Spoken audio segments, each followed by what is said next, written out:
All right. So we can see that the 188 actually has a B point of its own underneath there. And the VWAP had a little bit of a consolidation. There was about 50 points of move off of the VWAP for anybody that took any exposure to the VWAP.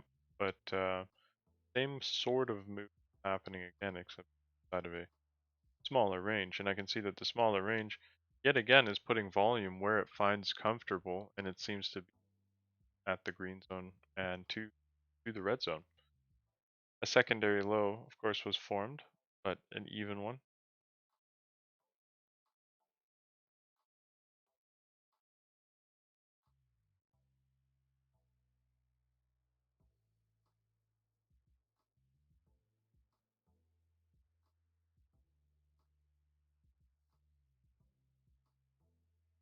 Beauty of it is if you held from previous days, the hedge from the high basically puts you in a situation where you're waiting to see if it can overpower your core, um, and if not, looking for a hedge for that short now. Because the idea that you move, let's say for instance on a short-term period, let's say you on a hypothetical situation, if you caught your core down here and then you hedged it, and then it became knocked out, you're left with your what was your hedge now becomes your core because it's not about direction, it's about time frame. This is your long-term trade at the time you took the hedge. When the hedge became the long-term trade and this becomes no more, now the core goes to the high. The hedge was the move that was taken off of the VWAPs, was the move that was taken off the green zones or the 241s. But in the event that you even have one contract from the high, just one, it can take off some of the risk depending on how you're hedging it. But at the end of the day, it means that it's one contract less risky to take anything from the low. Like if you were just to, and if you found a security that traded exactly the same, like let's say for instance you have, the next month contract or something like that. You're doing MNQ on this month and you use next month contract, um, and it's moving exactly the same, and essentially if you have one short and you buy one, that means you keep your exposure, but there's no risk in holding it because what you'll make on this one, you'll lose on that one. What you'll lose on this one, you'll make on this one. And at the end of the day, I call that limbo. And when you're in limbo, you're basically you kept your exposure because sometimes you're like, oh, I'm not sure about this area or this event that's about to happen. I'm going to put it in limbo because I want to keep my all-time low extreme and I want to remain in through the event. And then once the event's over, I can just sell the hedge and then retain my exposure. I don't have to find another entry because I'm already in. So at the end of the day, now that this is the core, it makes it easier to find that long trade because if like let's say for instance if you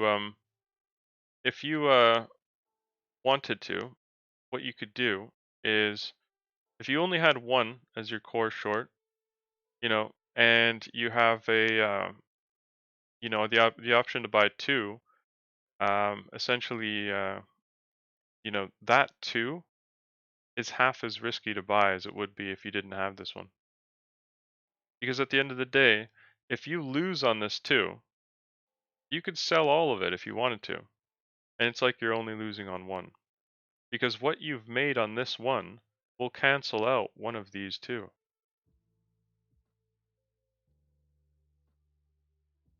And that's hedging. Like one way to do it. And a simple explanation for could be seen as a complicated strategy.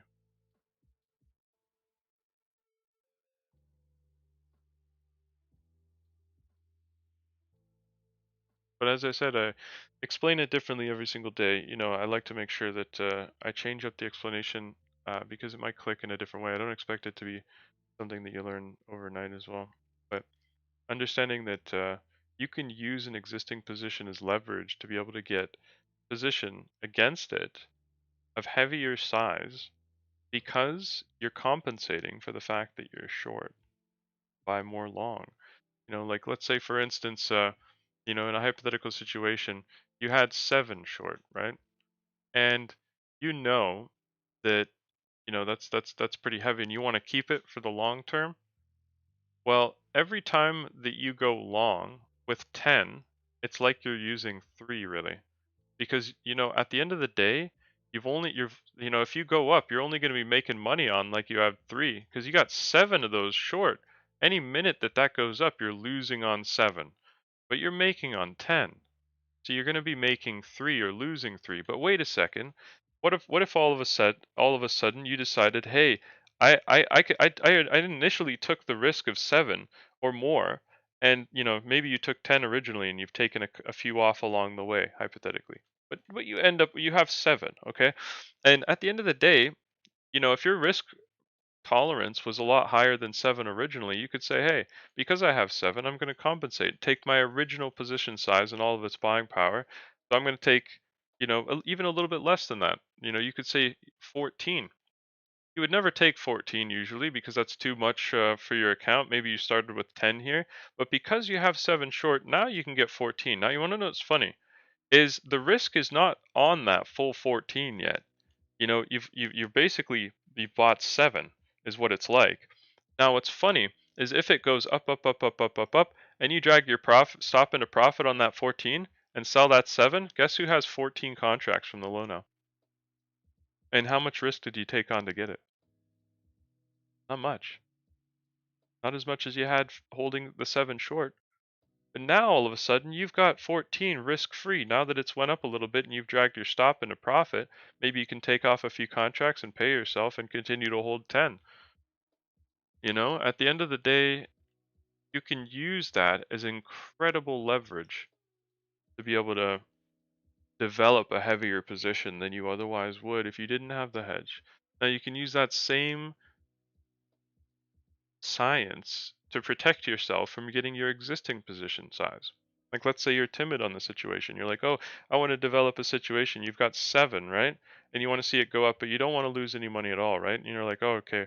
What I'm going to do is I'm just going to buy 3." That's terrible, 3. 3. And then when it goes up, I can take 2 off and then I can leave 1 and it can be safe. And then I have a stop in profit. And you want to know what's funny is if you lost on that 3, you're still making money on 4.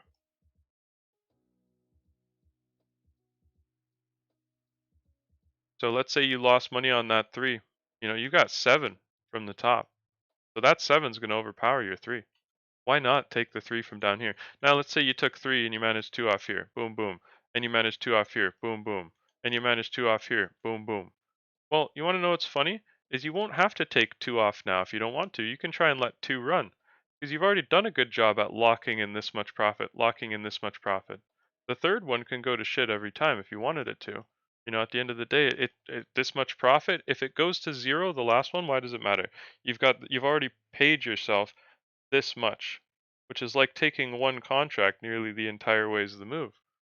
And now you have the power to say, right, with all of this profit, can I afford to just hold 2 now instead of getting rid of all of my exposure and having nothing to sell when it gets back to the middle or back to the high?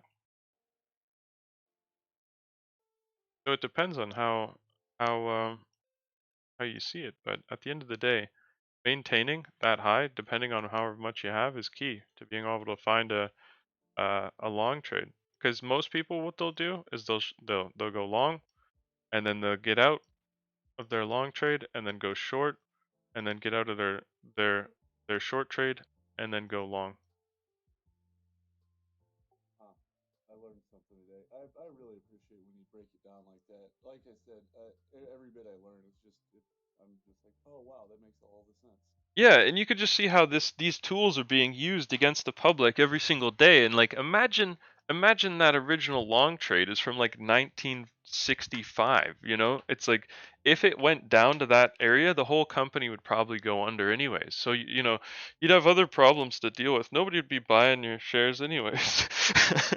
So it's like, it would be a terrible situation. So I'm like, well, all they do now is just focus on hedging, and it's like, yeah, their hedge isn't going to go back to 65, but they might take it down to 2015 or something if they're lucky. Or they might take it down to, a month ago if they're lucky.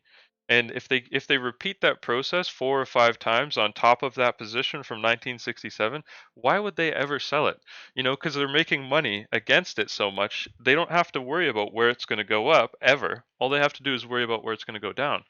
Um, and it's their option if they want to try and add to the position at any time with the money that they've used to hedge it, or develop new positions in other companies and start putting your fingers in the pies there and getting more control in other companies. And that's it. That's usually the play.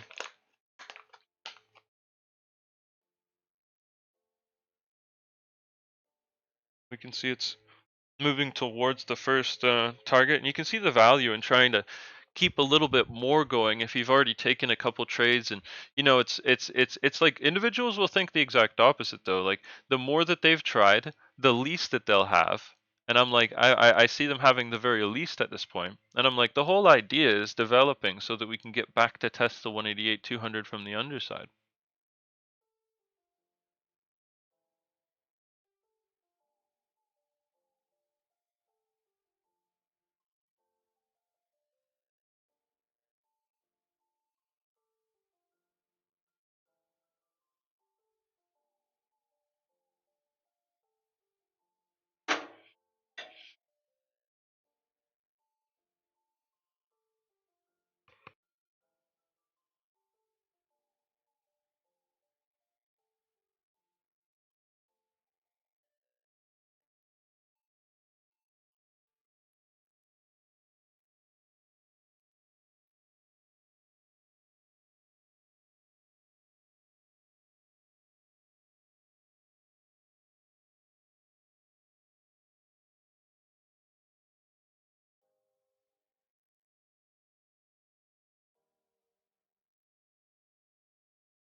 And with this move, we have like a new trend. It's a little bit of more of interest to me.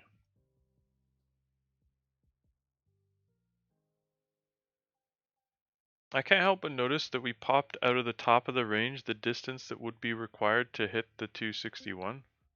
So that distance could be very much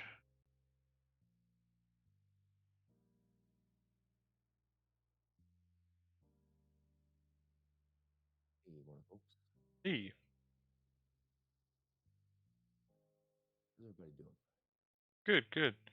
We're just about out of 261. We've grinded the crap out of a 241. We're almost out of 260. Not quite though. Almost Either looks like a potential third drive. yeah, no, yeah. Actually, you know what? You're right. At the end of the day, that would be a third drive because, like, as time goes on, you can see those two lows connected. It actually is a lower low, so it would be the third low. And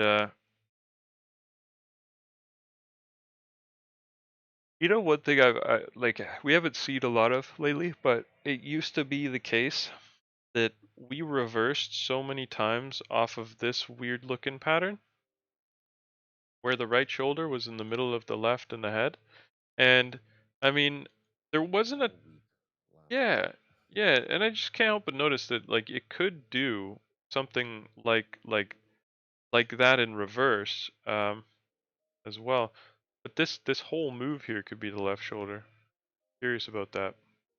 Because if it insinuates that the third drive, when we have a double-headed shoulder, that that can actually be part of it. We could put two on the right as well in a in a perfect world.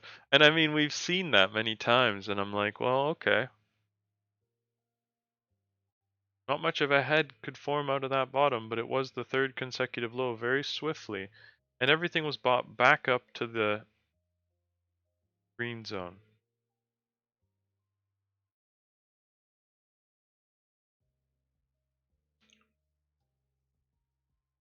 Basically, where we're at is testing the people out of this rising wedge, which is interesting too, because what we do typically when we make rising wedges that blatantly fail like that, um, we do return back to the point, that Google says to short it, which is basically right in here.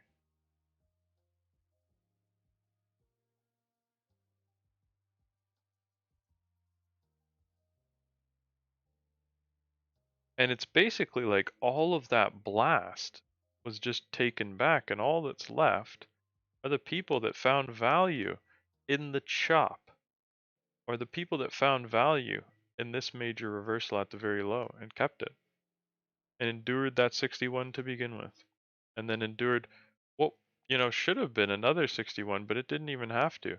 It ended the day a little early on that one and didn't end up having to get that 61. So now we've made a pretty large retracement into the entire move. Take a look at the hourly. I have reason to believe we're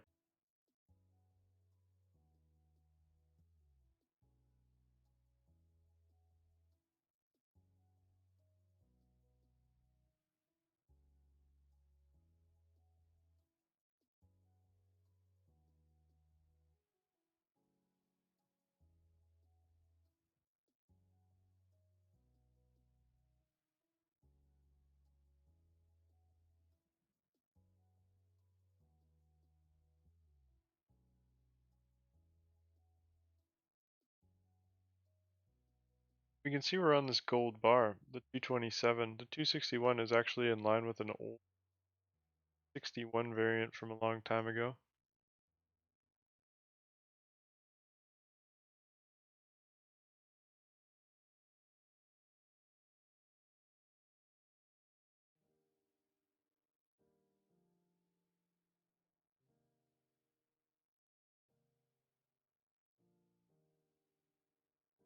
Got barely any time to spend with the gold bar, with the deepness of the current trend. Testing the 188 200 from the underside is going to be something that we're. But of course, it's going to have to happen on the break of the yellow line. Something we could expect it to go for when it does break the line.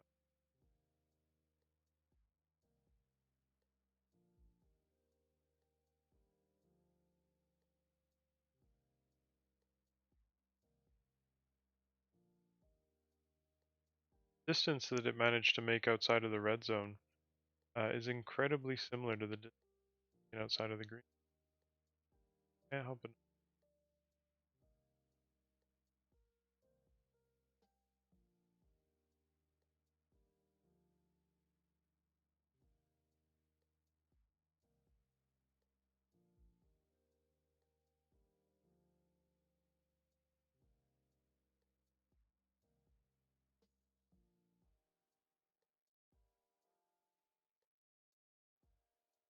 This could be the SOW in phase B. After phase A, continue to make the SOW phase B, or ST phase B.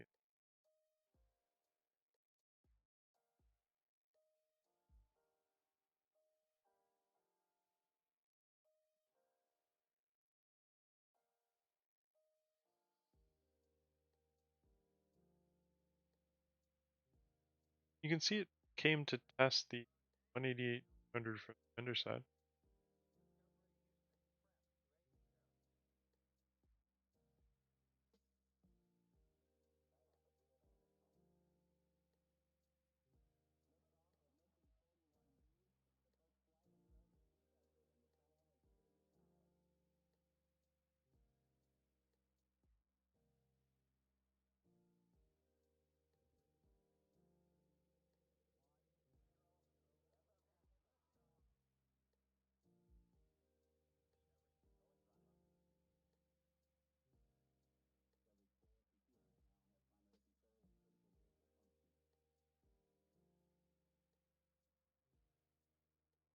This line here almost becomes the red-yellow line of the situation.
Came off for 227 though.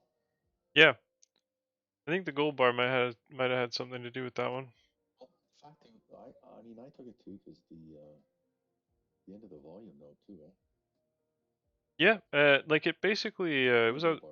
It was it was outside of it, and it did make a really compelling distance out of both sides of the range as well, which I found was kind of interesting.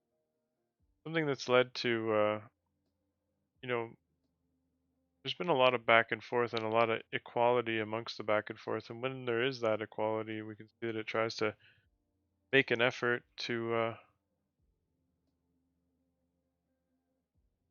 make it even.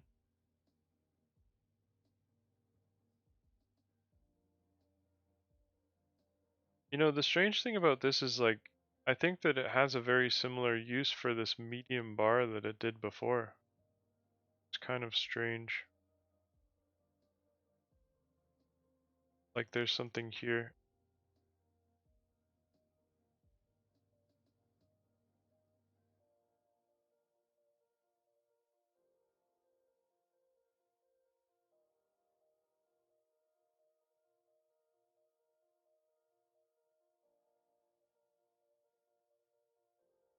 The ST in phase B though, that could lead to a move that could make it look triangular.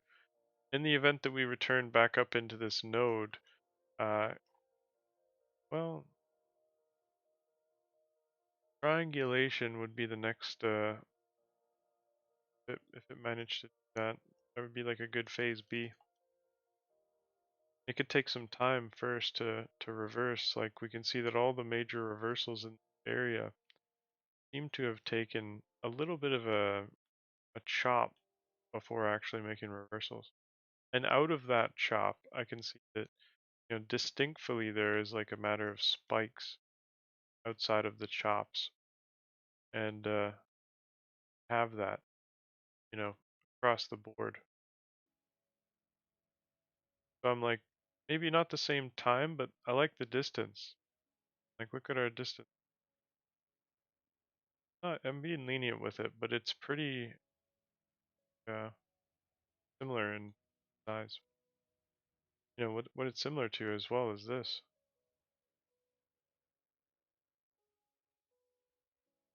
Usage of the green zone.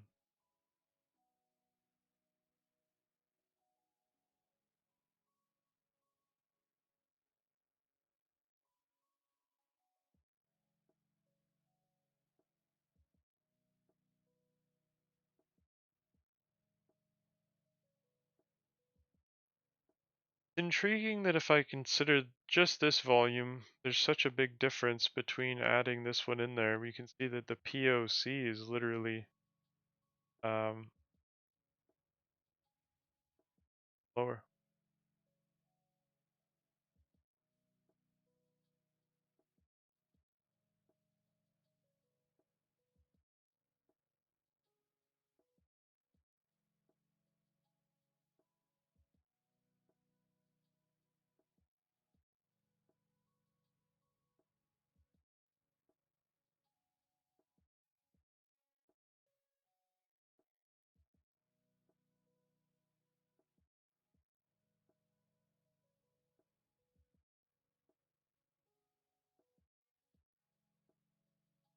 Yeah, honestly, something tells me they're gonna have a higher POC. I mentioned that earlier here too. And I mean, for a moment, it may have shifted for a second, but when we're down here at like the first low that it made, right? I was like, I'd like to see a shift in the volume to the POC at the high. Basically, it came up there and was grinding the crap out of it. It tried, put it up there. It's relatively like look at that node, what it used to look like up there, right? And now look at it. It's like what node? That's the smallest area of volume. That's crazy. Because I mean, it was the exact opposite a moment ago. A moment ago, that was like a node, and like this one was being developed, and then all of a sudden, this became the center of attention. But we did try to put some volume up here. It just wasn't as high as this one. Strange enough, the way that it ended up being was that there was a consolidation in the middle of the two other ones, you know? Which I mean, we're going to see that again somewhere. And I think that that's interesting because we see that inside of Wyckoff's, inside of phase A. I mean, the reversals are placed at the right spots. Curious about this one here, as this is a secondary test in phase B, where after this secondary test, what it's insinuating is that this area in here could be as a red zone and green zone. Because in the Wyckoff itself, what it talks about is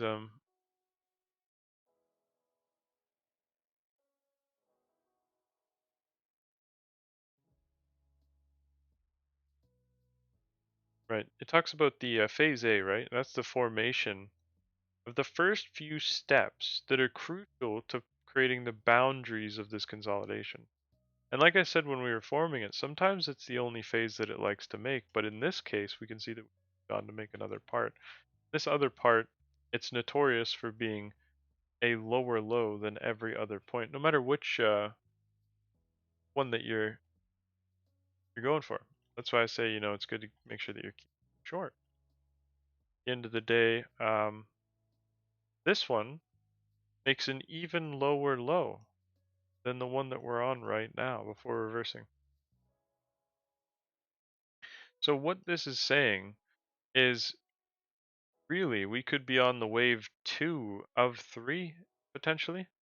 Like if it wanted to do 1, 2, and 3 and then reverse, this one's like 1, 2, and then not so much a 3, it kind of reverses. Which in all reality is exactly what it's doing. It's a elementary kind of explanation of how it works. But what's interesting about it, in my opinion, is that we started out with this move and we've done this so far. We're here. What is this part? Well, we've taken this area and we've made a spike on the top and a spike on the bottom. We've made what is the resistance lines and the support lines. And that's what finalizes in ST and phase B. It's a secondary test in the phase B. Secondary test of what? Secondary test of the support, the selling climax. So basically what happens is this is the preliminary support, the initial like bump that creates this resistance line. We dump down into the selling climax, and when the selling has climaxed, essentially we move back for this automatic rally, which tests the original support that we made. That starts to form a barrier which makes the resistance lines, We come down for a secondary test of that initial support that we made, that selling climax, and then solidify the highs at the resistance lines one more time before testing and solidifying the support lines for the final time here. And out of out of the secondary test and the selling climax, the resistance lines are made, or sorry, the support lines are made. And out of the preliminary support and the automatic rally, the lines are made. And what's interesting is this whole thing here happens in this one too. It's like one of them puts the support lines to the test, the other one doesn't.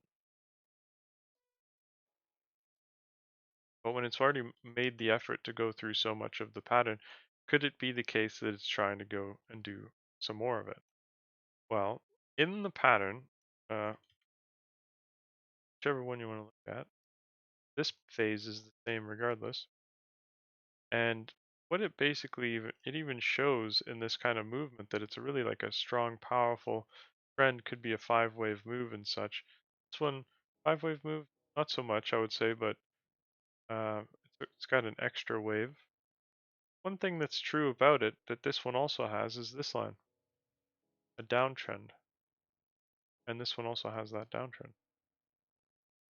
And we can see that just like in the morning, the first thing that it decided to do was actually test the 188-200 from the underside. And where are we now? The 261. And what's ironic about that is if we can look at the last sequence of things here, put that same Fibonacci on there. No, no, no. It was here. Yeah. Um, that was that one.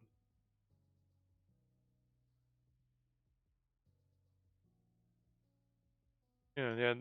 The short term is the 261. I can't 180 looking at before, but there was one that also returned back to the 188 in the morning. I thought it was on here.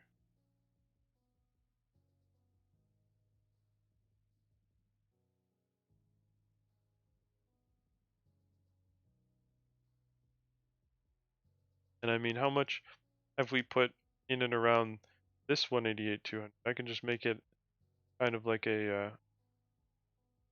purple zone to insinuate that that's that area, and we can take a look at that. What has it done? It's managed to start by going sideways at this level. It's managed to pop up, and it's managed to produce a downwards move larger than any other move since the sideways motion. It's a bullish pattern, ironically. You know, it's a pattern that we saw not too long ago. Ah, this is it in reverse, sideways, down, and then up. The biggest part of this pattern is an upwards move before it tumbles down, isn't it? And as this one, very much similar to that move at the beginning of our trend.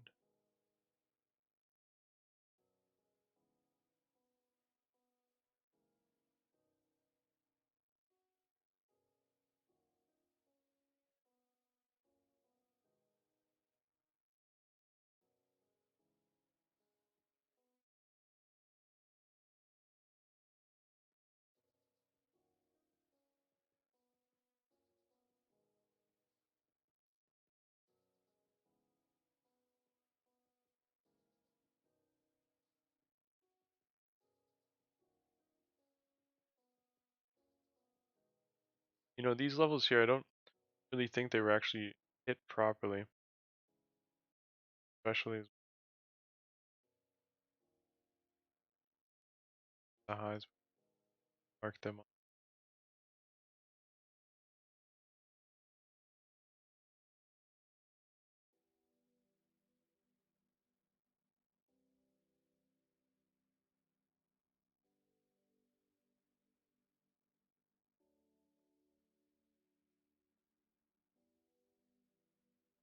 Can't help but notice how you're trying to be beyond the purple bar.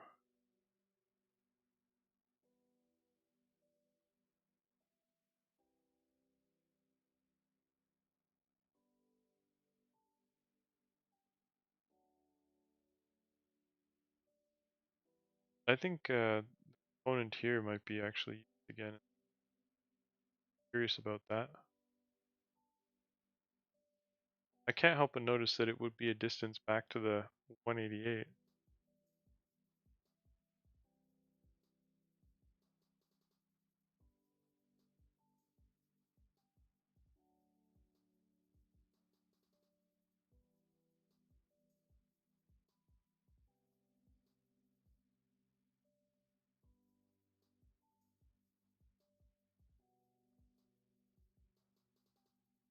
The yellow line breaking 188.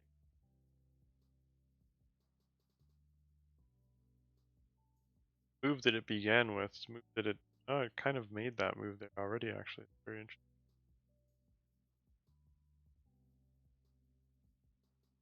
What is that move?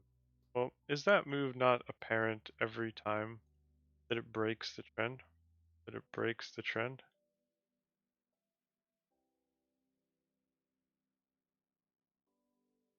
Curious if they've made it any as we've come down. That one, all similar. And what makes it, what stands out when I do that is how similar the counter trend moves against it have been as well. And it's like, what could it mean to do more than this? Well, first off, it could mean this one, but there are three sizes of have here. Move has been seen before.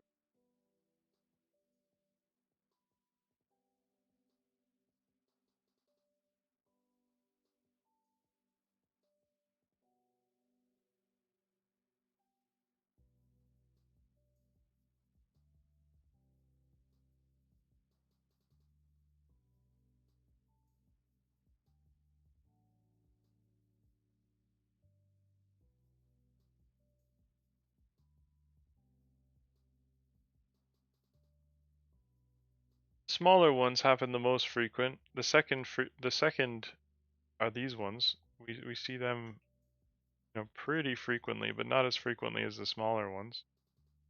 Smaller ones can happen everywhere. Very, very, very small. Very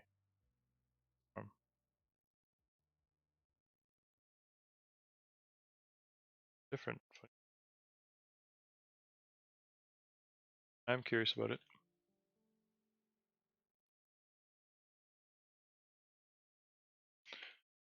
In this area, I'm also going to check this chart too.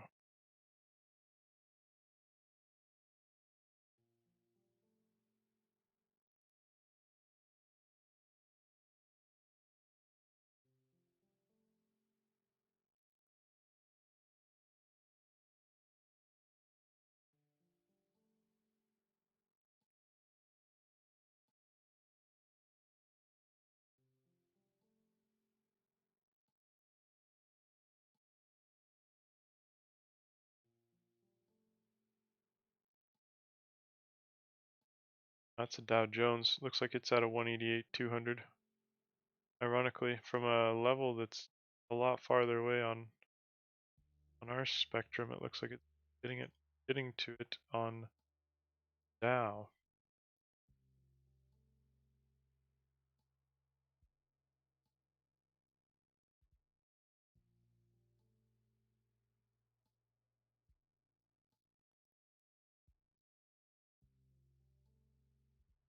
Left shoulder, head, and right shoulder on the Dow. We could see an inverse head and shoulders form, bringing it back to the equilibrium on the Dow, and that'll likely be similar to the Nasdaq. SPY is very, very much like a fifth wave environment, truncated at the current moment. Controversial point, though. Because at the end of the day, what's being put to the test is the entire downtrend in the name of trying to use this node more. Because you want to know what's interesting about that is it cannot use the node anymore without breaking that downtrend. How can it? Well, if it is to, it has to use this space very sparingly. And when it runs out of that space, how is it supposed to use this area without breaking that downtrend? It has to leave. But if it leaves, it's not using that space. The only way to stay in is to break the downtrend. An ultimatum like that happens when you get what I call an H. And Now H's are risky patterns because they can turn into W's and play back out. They can turn into 5-wave moves, but it's also interesting when we've already got one that played out down. Is it not true that in a 5-wave move, the first move is like an H, the second move happens after the continuation, like another H that goes down, but when that plays out, does it not turn into a W? And it goes to show that not every H has to turn into a continuation, but it can be a W. And when's the most appropriate time for it to turn into a W? When it's already made an H? Because that would mean that this would be the fifth wave. That's interesting to think of. In the event that we are already presented with just one singular H, it's true that it's at a higher risk to continue making a 5-wave move. But if it's already made one H, that would mean that the second would offer a fifth wave. It would mean that there's one major difference between a single H and an H like this. After it, you can draw this trend line. But on this one, you can draw this trend line. And on every single 5-wave move that ever plays out, that 5-wave move, 1, 2, 3, 5, this line has to break in order for any kind of reversal. And this line already can exist at the top from the first initial H. But it's a completely different line and exposure to it is a lot more broad. Whereas this is a very confined, tight-knit area and they seem to have that going on. Oh.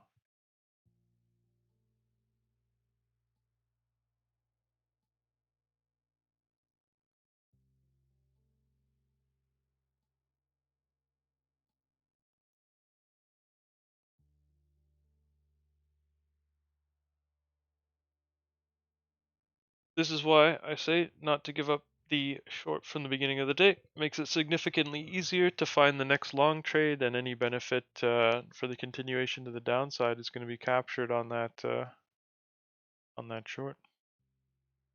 And you never have to worry about where it's going to come down from if you're already in.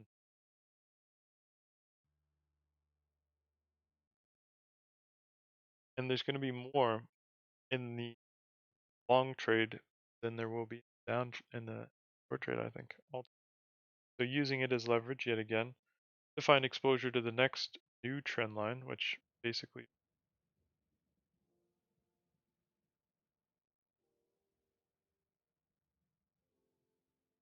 the 261 currently getting tested from the underside. Well, it's about to, essentially.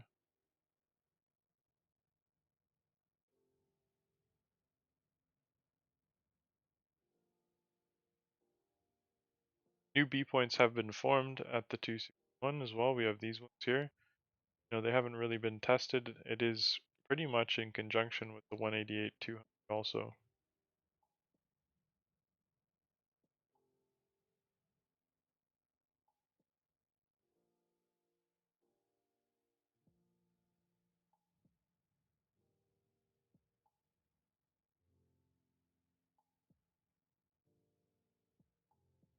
And on the short term, it just broke to that 188. That's all we could get from that previous trend. We're here basically at this 260.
think we're going to see more testing of the underside of that 261.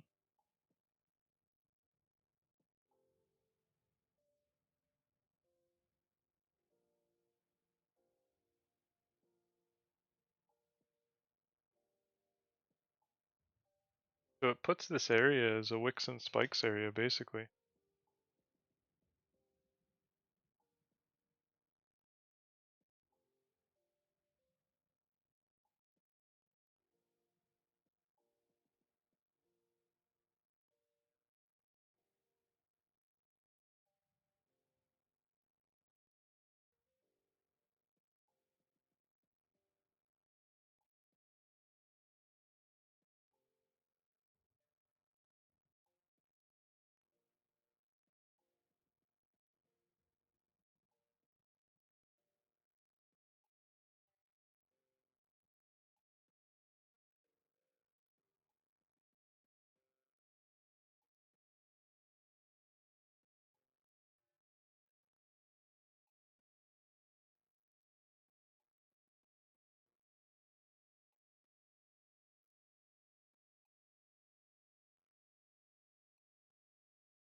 Trying to end up with more than before is not a bad idea.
That was just a mere test of the underside of the 261. More like that are to come.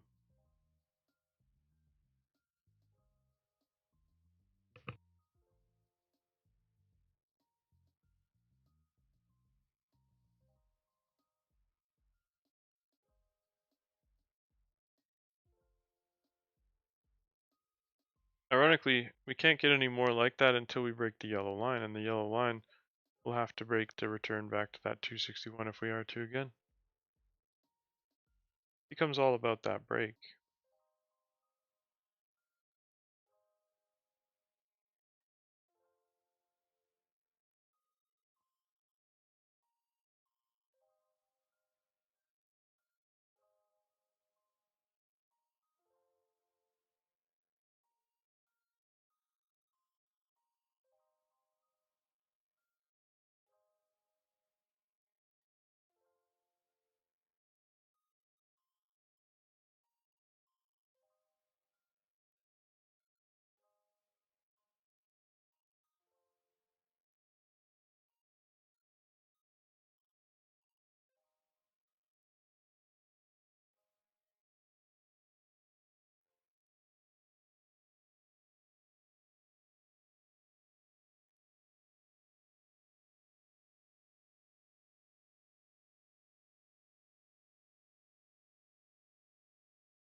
this area in the middle here, we will see that again also. Yeah. Potentially same way as what.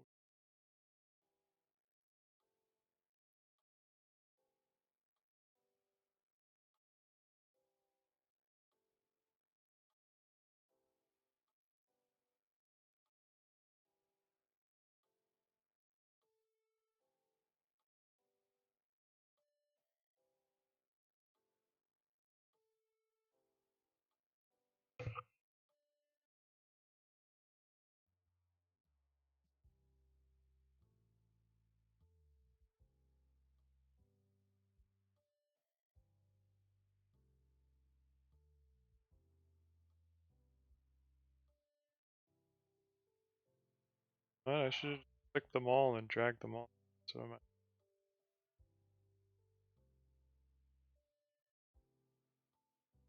no. Not gonna move back in time, so I don't have to have it stretching back. As long as it's an accurate representation of what it would look like in the future.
See that the volume at the bottom of the node is like very, very, very, very blocky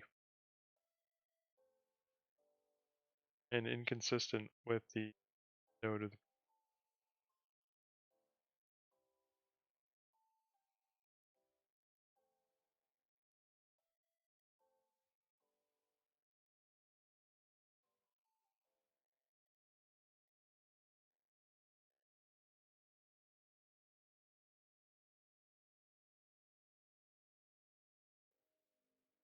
Just past the 188 200 on the short term. past the getting to it.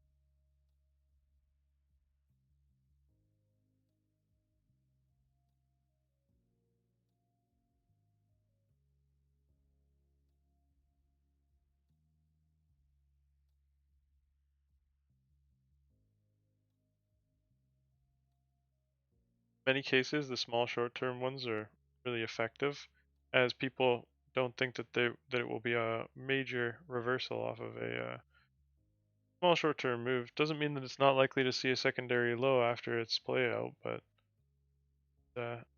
certainly offers more than enough move.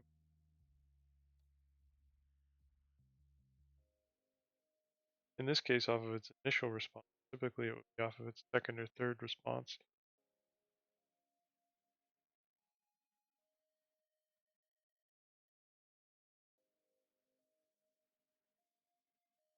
Interest is that much higher in getting back to the bar, and of course 261, because now we can't return back to the 261 without getting into the bar.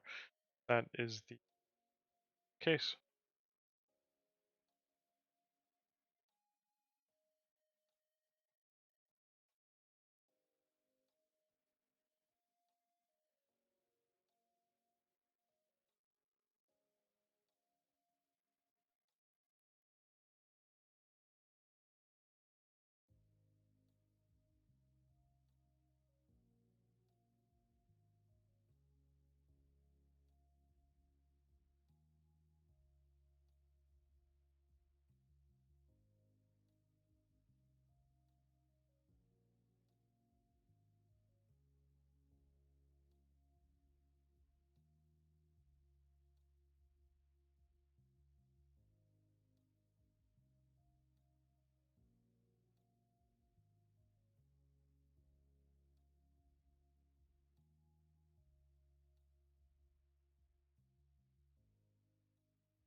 Like I mentioned, when it plays out, we can come into that secondary low just to test everybody out. I can tell it's in reversal territory. At the end of the day, everything that's being chopped out here is going to be consumed and held. Blue bar.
Test trying to lead into continuation.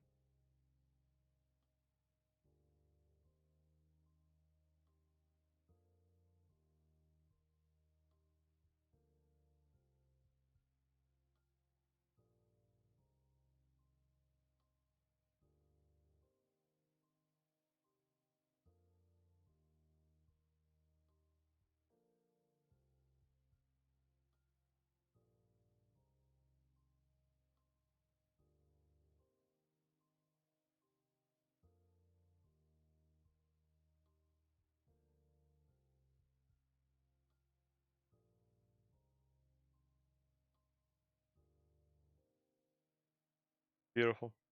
Blue bar.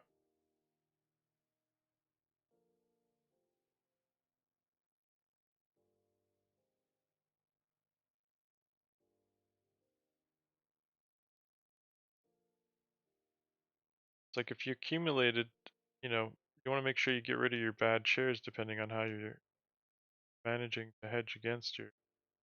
In whichever case, should be profitable in the event that we get back to that 261. Should.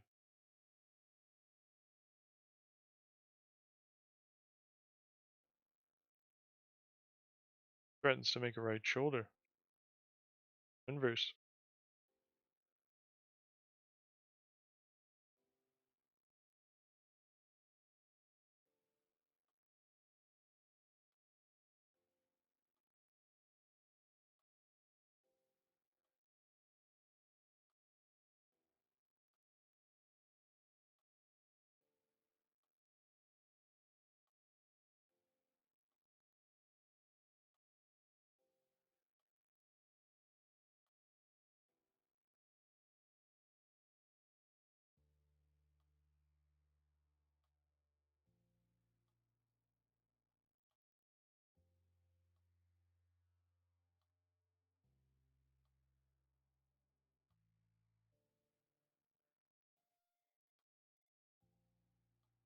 The white dashed line, eh?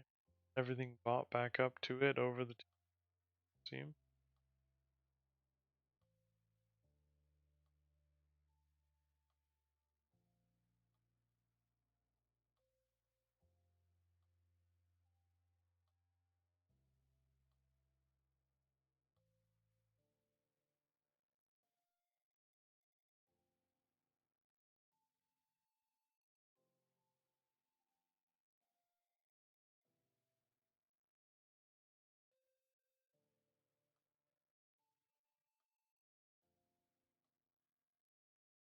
Bit of a bastard to catch on the bottom, eh? Yep. Yep. Yeah, they have been lately. Really? Yeah, like some of the past few lows, like they've just been really grindy. Like if you take a look like at some of these previous red yellow line breaks, like what like this one here, uh, I have to talk about it for a second. It was kind of stupid because at that moment there, I was literally saying I don't like the red yellow line. It was actually pink and yellow. And if I type in pink, it should actually pop up. Yeah.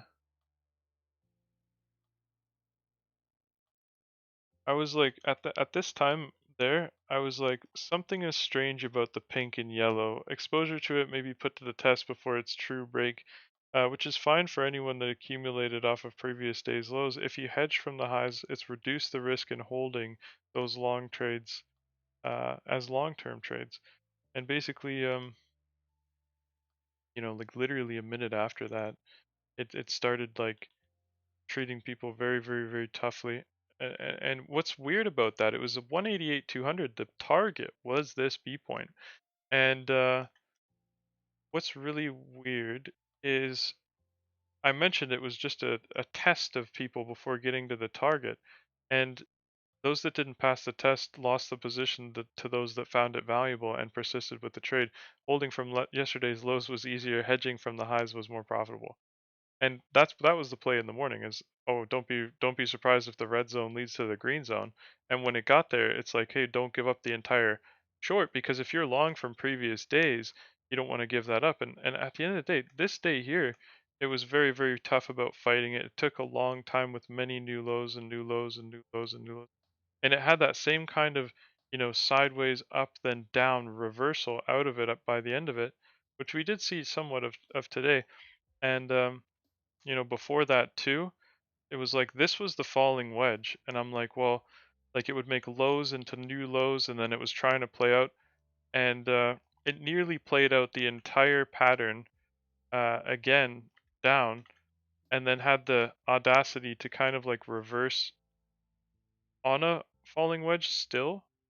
So that's kind of strange, and you can see that's like 215 in that area there. It's like if you caught the low, then they tried to test you out of it, and then you could have the move. And what was weird about that move is that it came up exactly to a 61 from this entire dump right here. It came all the way back up to that 61, and then it came down to a 61 in a really weird way after that.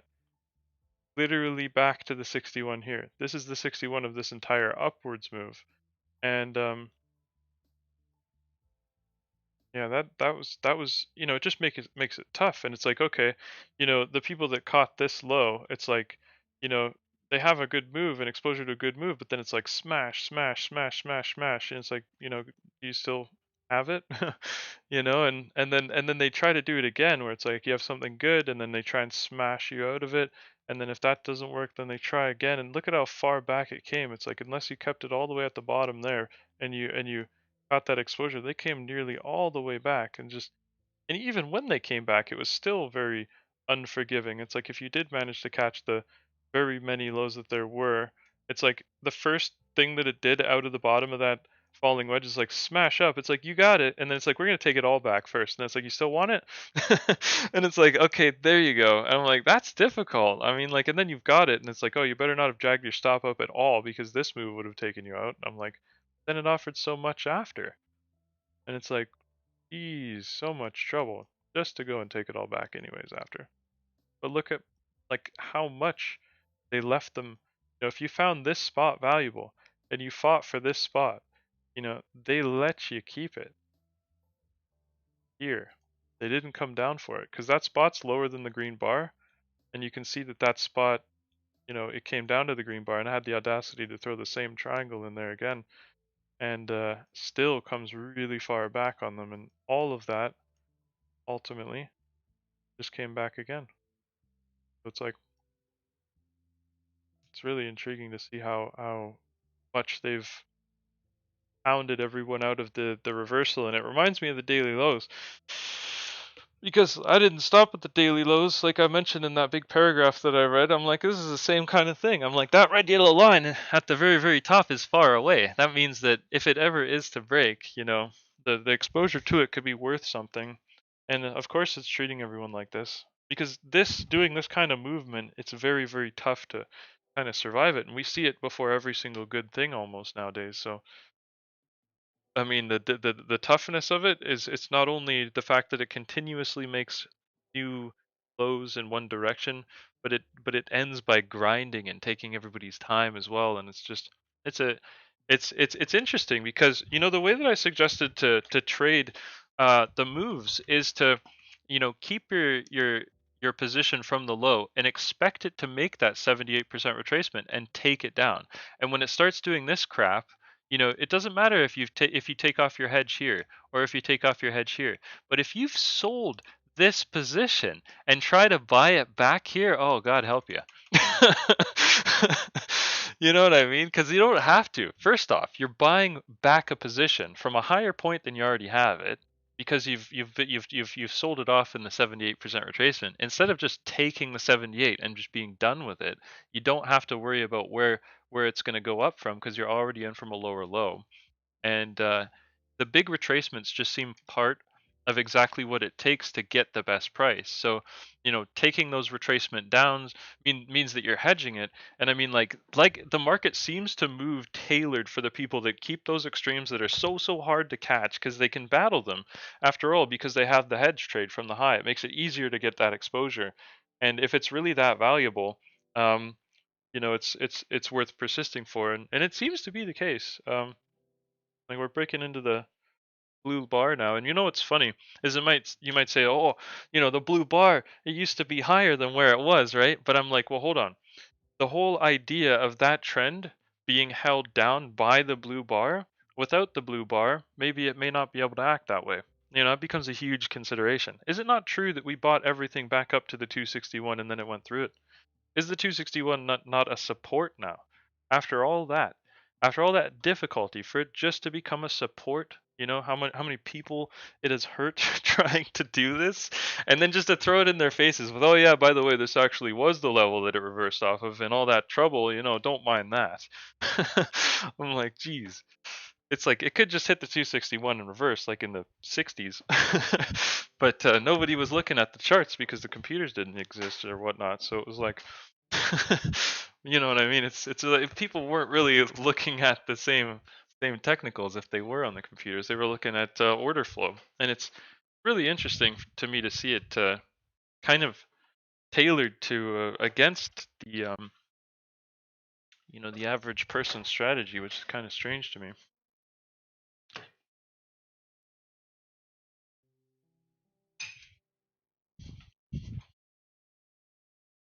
And it's like we have to come to realize that no matter how informed you are, some days are just simply worth more than others, and we can't do anything about that. But somebody can, and that somebody didn't start in the position that they're in. They had to earn it, and I respect that. I respect that.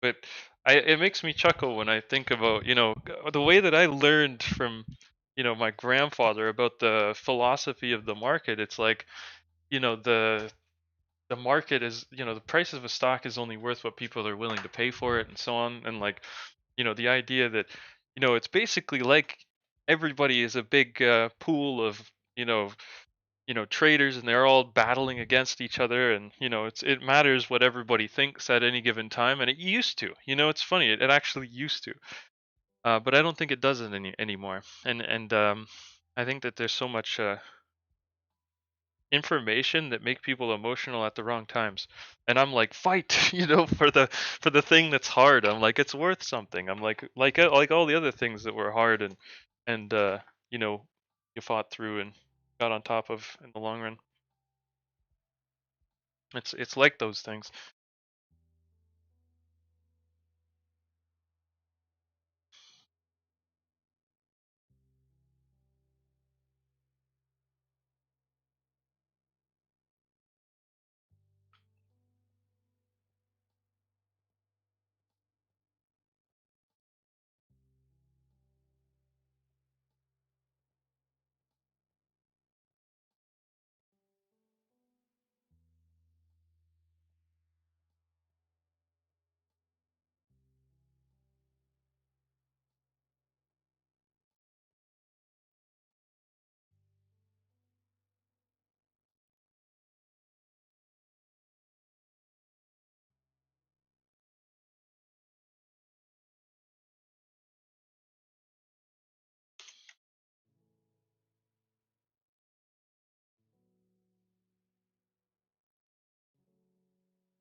The green can lead to the red. It likes to do that. And then, what's really interesting about this entire environment is it's hard to stay in this blue bar. Time is working in favor of us leaving it, and not to the downside either. Whatever we do to the downside is subject to being bought back up. The biggest question is this going to be a W? So, in the event that it is a W, making sure that it's safe by this point is huge. Because, like, look at the M that we made up here. It's like not much of an M or whatever, but it looks, it's got the same confines of an M. I think that's the M. And I mean, what if we make this move here? Huh? Could this move be similar to our W that we had before? And could it be like the W we want to make now? It's just an idea, but it's not incredibly necessary. There's plenty of time for it, though. That's the only reason I'm thinking about it. I'm like, well, we have plenty of time. I mean, is it this node that could be the W? And I'm like, I'm not going to complain if they go straight for the break of the red yellow, but it would be rather appropriate to, give us literally something like this. That was a terrible trace, but something very similar to that in a weird way here. And it's like, okay, could we do this? What is that form? Is this a method of being able to go like this? Obviously without the backwards movement, but this is the S wave, and it manages to meet in the equilibrium, but it's using two bearish patterns, one of them to go down and one of them to go up. It's just using a different part, because obviously this pattern right here, it's the same. You've just done it twice, separated by one move, ending at an equilibrium. And I can't help but notice that this suggests that there would be a consolidation here, here, and potentially, one go somewhere in the middle. So, not a huge fan of the daily consolidation today, though, or the average days consolidation. I think it's terribly long. Which, I mean, it's if I guess I'm impatient with it, but it finishes like every other consolidation. I can tell that it's that much more of a drag for a lot of people, and they're that much more deterred from it. And I can see, it could be a matter of obtaining that control back from the early morning report. And it's like coming into that report, the institutions were clearly setting up for people, trying to get people to provide long trades so that they can actually accumulate off of those long trades and try to develop a larger position. And then a big report happened, and all the people were unanimously selling into the report because of some report that came out about jobs. And essentially, this offers up a lot more contracts. And if people are going to keep selling because of it, then they're going to keep buying. They keep these ranges pretty low, and they save the moves for relatively obscure times of the day. I just want to point out that the last major reversal point at the highs was actually done after hours, and I wouldn't be surprised if they had some sort of accumulation that didn't lead on to the people that essentially it was ready for an immense reversal, but did most of the reversal in the after. Like, we could do most of the reversal, get to the B points and such, and then take most of that move back. And it puts people in a really kind of like, indecisive environment for the overnight session, and I think that's exactly what they want. Having accumulated everyone's shares and to make them indecisive by the end of the day, making them scratch their heads. Oh, it's in the middle. Everything I've tried today has amounted to it being back in the middle. Yet they will not have realized that actually keeping that position from the extreme could be valuable. Now, you want to know what's funny is for the people that have been doing it, they're going to think that it isn't working, so they're going to change it. They're not going to be part of the low anymore because they don't persist with trying to capture those lows. And I think that there's some benefit in actually coming into the range late and seeing that your persistence now, it might be easier for you to persist because you actually haven't been fighting all of those ranges. You haven't been experiencing, oh my goodness, every single range that I try, I do so well at holding it, then it always comes back on me. If you start hedging it, you'll be like, oh, I'll be more aggressive with my hedging, and it really makes it a lot easier, like today. And especially with the uh, fact that we've been doing something over and over and over and over again, and the trend still exists, the opportunity still exists, the idea that, you know, all of what we have here is to be accumulated, still at the forefront of my considerations.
And slow can be good here. You know that when it starts to speed up in a moment, all of that blast is subject to getting taken back. And what's going to be left are likely going to be the people that found value in the really choppy, unattractive area that seemingly was really risky to get a part of, and nobody wanted to be part of it because it might have meant, hey, if you traded back up to the 188 200, like, hey, if every single one of those pops against the trend, I've put inside of the chat too, and every single time that it stopped reversing, it has been because it's hit the target. Like, first off, the blue line, and the I recall it actually hitting a yeah, this one was the first one right here, coming back to that 188 200 from the other side and hitting that blue line, and that was the end of that move right there. And then it did it with this one, 188 200 from the underside right here, and hit that. And then the 261 got its response multiple times. Then we hit that from the underside multiple times, reversed off of a 188 200, which was also part of a 5, had a inverse head and shoulders at the end of it. And I can't help but notice that this 261, I mean, I didn't put that marker here today. It's already had a 61 here before. Like, on this exact level, there was a 61. Now, one thing that really kind of, just stands out is the fact that we've been so good about coming back to it from this side, and not so good about coming back from it the other side. And breaking this support line to try and do that could be on the table. So we have to understand that any stops that are dragged above the white line, to be honest, are subject to getting stopped out on any of the moves that involve breaking that support. Ultimately, that support break is just something that will lead to the break of the red yellow. The red yellow is the entire downtrend here.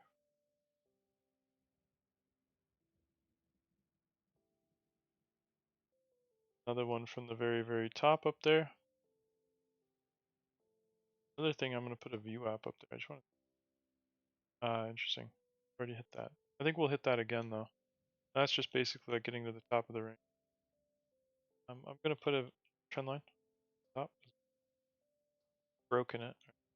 Check that. I'm not going to put a broken trend line in. Not in this case.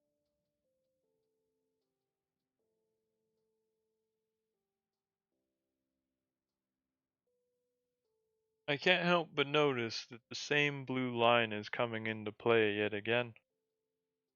Blue line that effectively has been holding us down ever since the falling wedge that created the trend. This falling wedge right here is a very similar pattern, and it was positioned in a very different place than this one down here. But isn't it funny that they would show the same pattern, and the people that saw it as a bullish reversal pattern capable of reversing the previous downtrend looked at that and said, hey, this is a continuation pattern, it must mean up, because it went up before off of it, it means up again, right? But if you see something in a red zone and a green zone, for instance, like this one, let's say that it's using this one, and you have a bullish pattern that takes it from one side to the next, and it works frequently in the range, do you think that that same bullish pattern is going to have the same bullish response when it's in the other side of the range? Because like that pattern is not subject to having the same effect if it's not positioned in the same spot.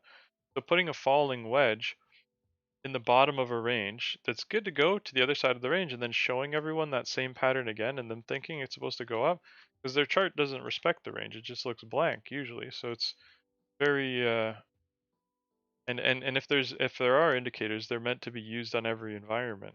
That's an interesting thing, because you don't want to assume that they're going to be responded to in the same way every time, but there's different environments that can mean, that indication can be viewed in a completely different way, which is interesting because it's all about how you know the relationship with that indication, and how well you know the environment, and how well that indication can fit into that environment. That's I could probably explain that in an easy way, but that is We're also breaking the support line we have on the short term here. Good every now and again just to bring the handles to the front just to make sure. Now I can't help but notice that we have tested the POC, the highest volume node. We're basically just stepping on it, readjusting the trend. Remember what I said from before? It was like, oh, how many degrees did we go down? We took from 56 degrees and we went down to 49 degrees right there. And that means that instead of having no time, we have some time. And that's the interesting part. It's a fact, not my opinion either. At the end of the day, if it was to go sideways, we have this much time. Whereas if we had this line, how much time we have? We have no time. We're basically retesting that line, which is fine. At the end of the day, it's still a trend line, um, but it's not the trend anymore. This one is. So until we break this one, we are in an uptrend. The last one can break all at once, but as so long as this one holds, we are in an uptrend. Not to say it's going to hold forever, but it won't. I'll be damned if it holds forever. That'd be interesting if it did. I'm not going to complain, but it's very likely that a trend of its steepness and size and such, it could get away from it with harsh movement. I know that the high right now is the blue line, both blue lines. Like it's kind of like X marks the spot with the blue lines right now. At the end of the day, they're both two abstract lines from two, support areas to consolidations that both ended up going down rather than reversing. And we're beneath both of those support lines. Like, think about that for a second. That's really weird. So, we're not beneath this one, but in this area, connecting the support to that entire area and connecting the support to this entire area, we're still beneath these support lines. The support lines, it's kind of strange.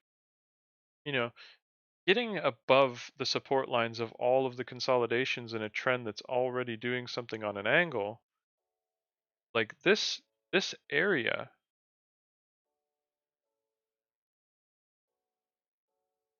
is like a channel of its own. In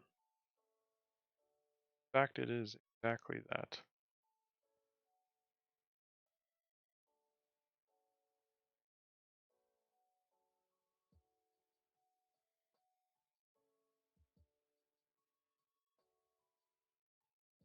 Very intriguing with the positioning of the medium bar. I find this a very critical point of interest and could lead to a breakout. You have to watch out for the break of this middle area here.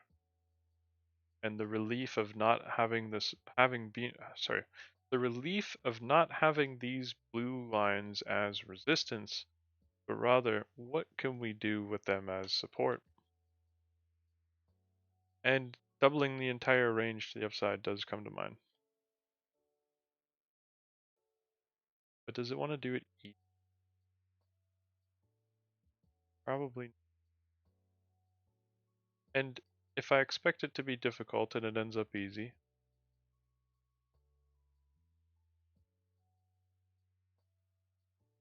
it's easier on the mind.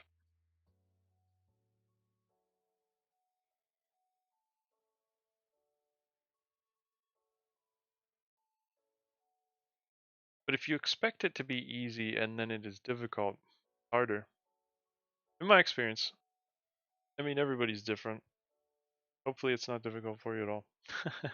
you know, mentally, but in all reality, it's likely you have to have some sort of system to be able to deal with any kind of difficulty.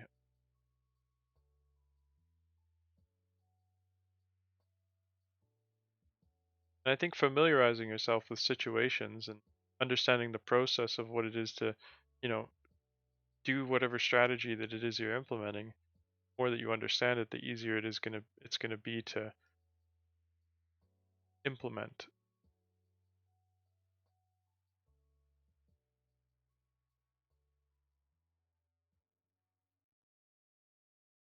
The secondary low is at risk of forming on the blue bar that we originally had in that range. Um,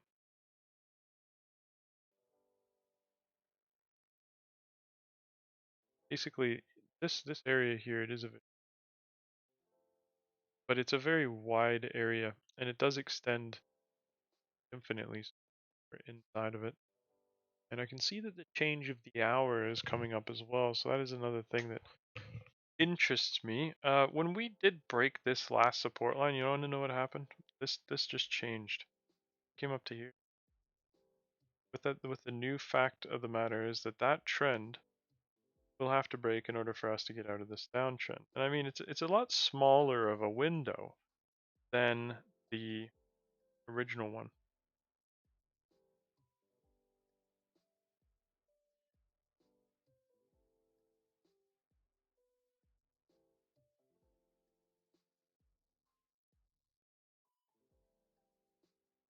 And this is a trend that I do find is very important towards the last remaining part of the day.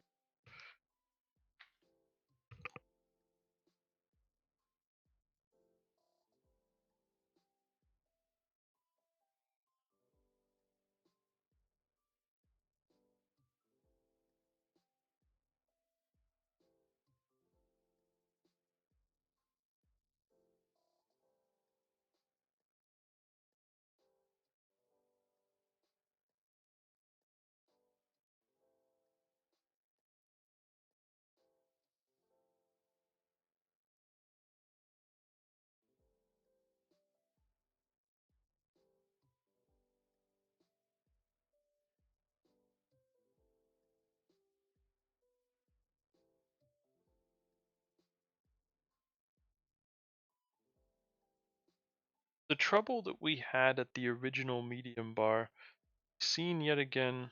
I'm gonna go ahead and just seen again on this channel. This new channel here, it has a medium bar of its own, and essentially I do find like a VWAP, something that's been pretty even on both sides and coming to an end. I think that our relationship with this medium bar is coming to an end.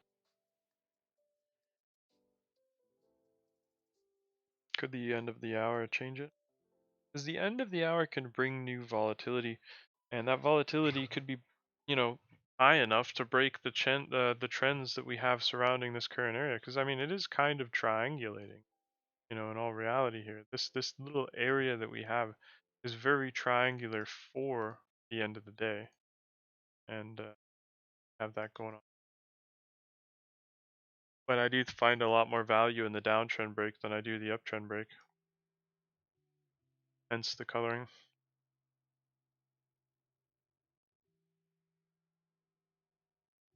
I emphasize this red yellow.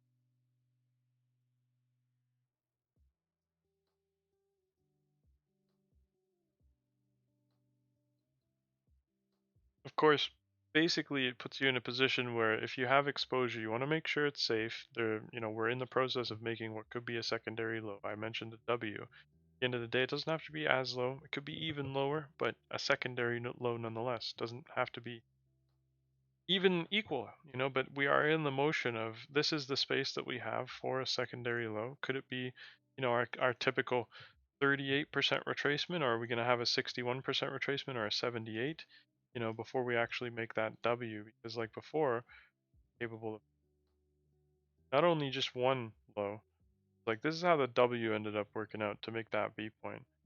Like it ended up coming down, insinuating, hey, everybody making the B point, then no. Now here makes the W. All of that trouble just to end up with the same kind of downtrend into consolidation into reversal out of consolidation, which, for many years was as simple as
Quick check of the hourly. Intriguing. So that's a spike and a wick on the hourly. The next candle, subject to being candle on the hourly, currently coming to seconds remain.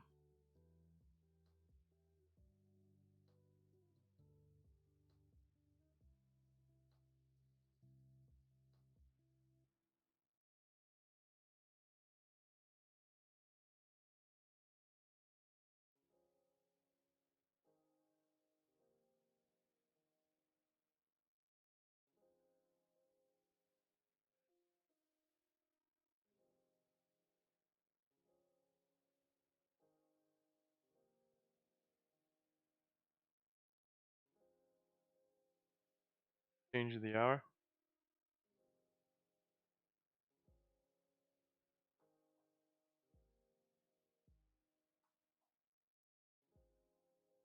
Like when I look at the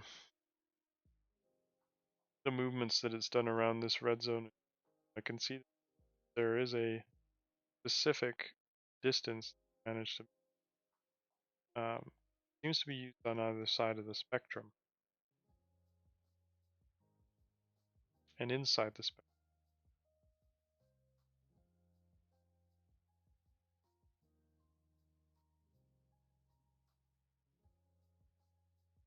You know, like a new trend of interest as well immediately.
Medium bar.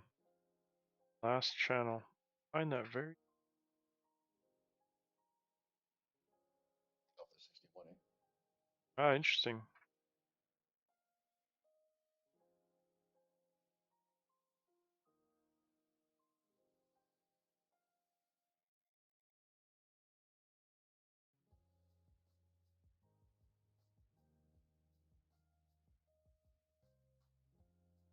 Those darker blue bars are being used for accumulation from what I can see. If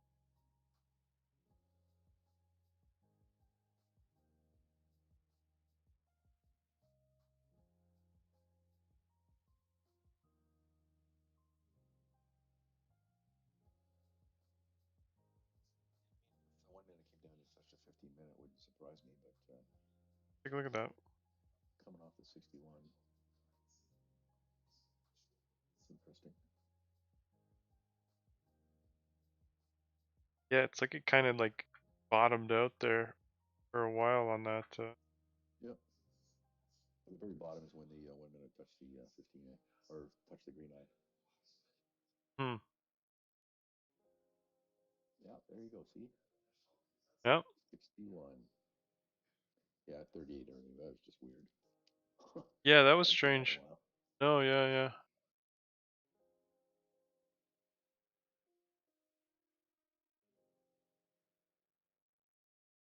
Yeah, it's testing for the chasers, I think, but they're really interested in the break of the blue. Have that above as well.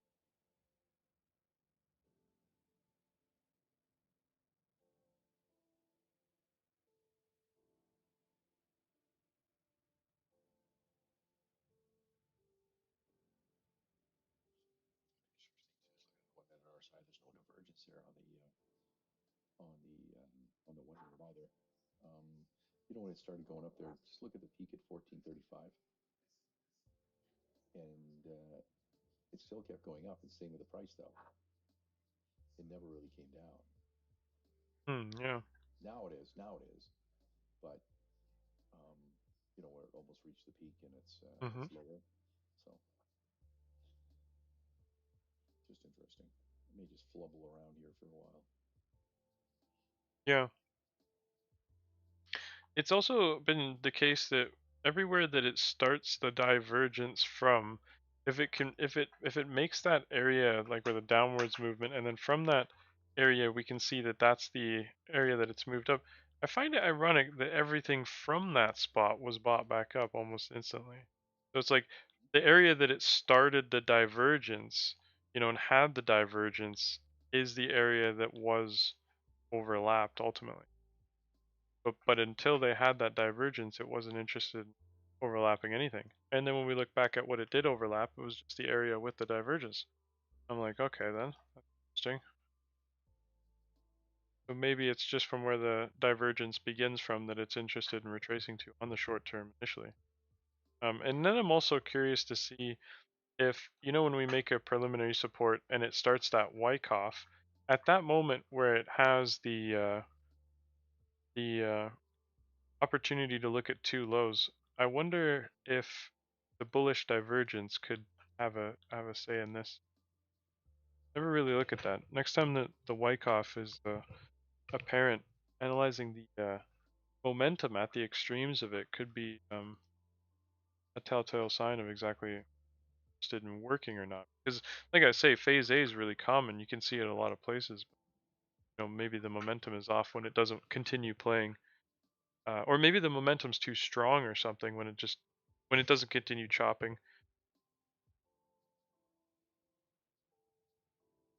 The controversial tip of the triangle move essentially spikes out of both sides of that triangle. A lot of congestion in that area. This trend broke again. I think the original blue lines are starting to come to an end and their use starting to deplete. Back at that 61,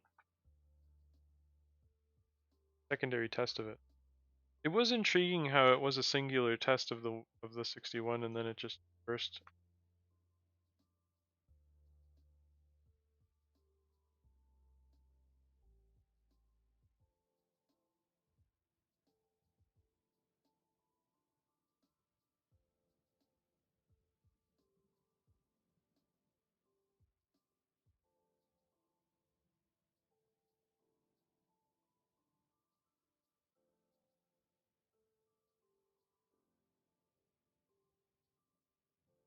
Coming back to test the 61 from the underside is something normal nature as well. W becomes something of major consideration when it severe tracement like this one. See, it's in that green zone. And again,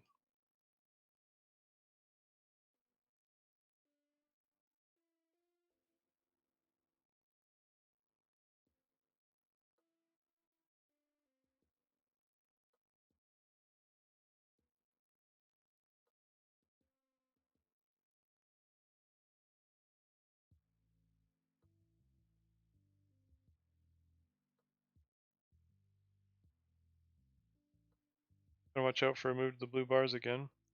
They could involve breaking the trend after.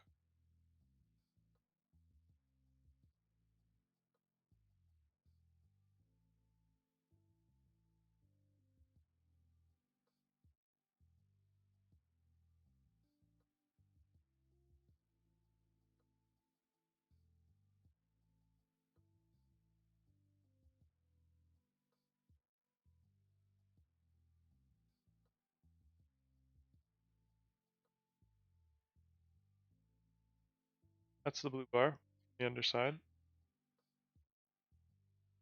Should see it again.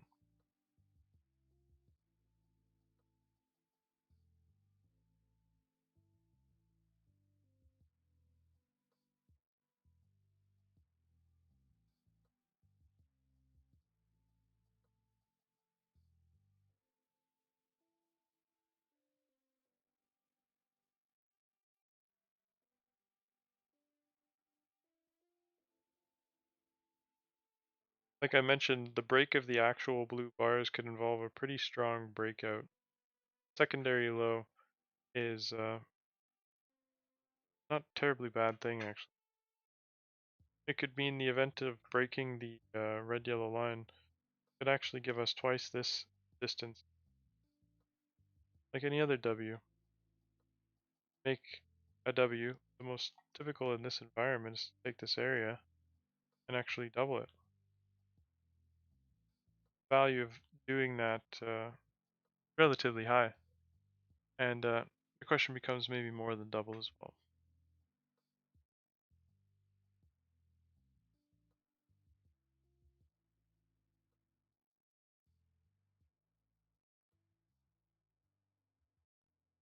And I question as well how long it took.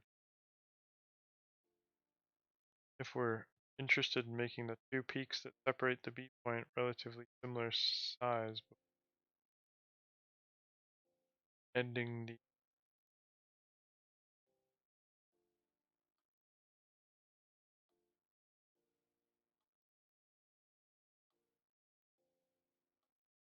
I can say it's ballpark, that's for sure. Controversial spot, yet again.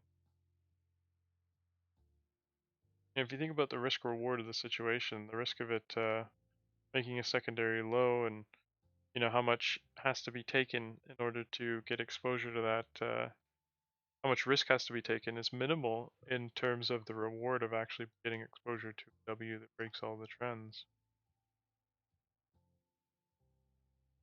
Hence why it's such a controversial point with chop and gonna essentially put people to the test after it breaks the trends like it always does.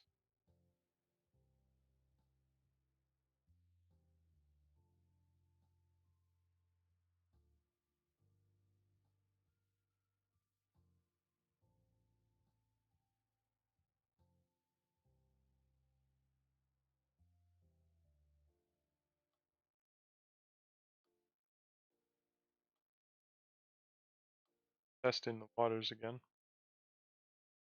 See how many people are willing to respond.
Very interesting how many 5-wave moves there have been with extra waves.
The secondary low has considerably more potential than the first one, but still has a lot of space to run off that floor.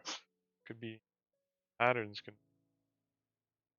and it could still test the blue bar from the other side as well, which could look like a 61% retracement in the future when we come back down to it from the other side. I wouldn't be surprised if they made it that way.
day.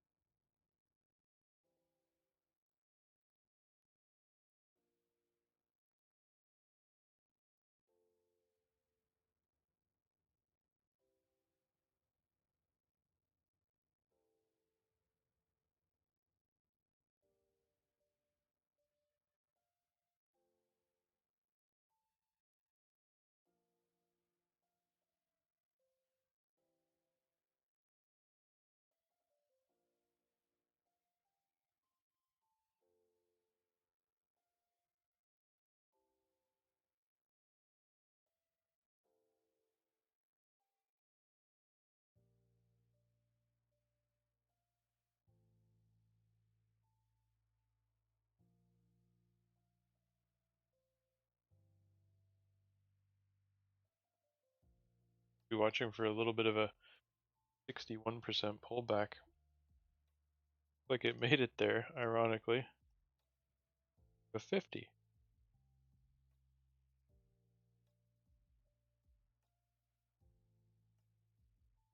61 of the fib set in reverse looks like it's actually going to B point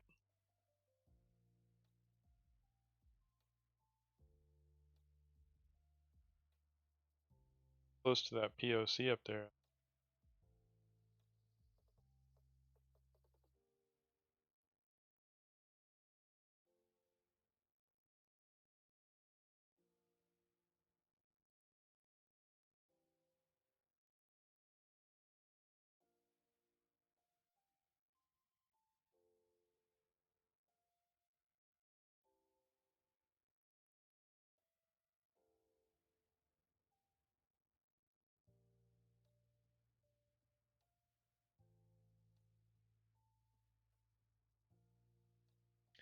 Those lunges forward, they're trying to see if people are going to chase it or not. Clearly are still lingering around the end of the day. Finding that pristine moment. We're actually at a 60.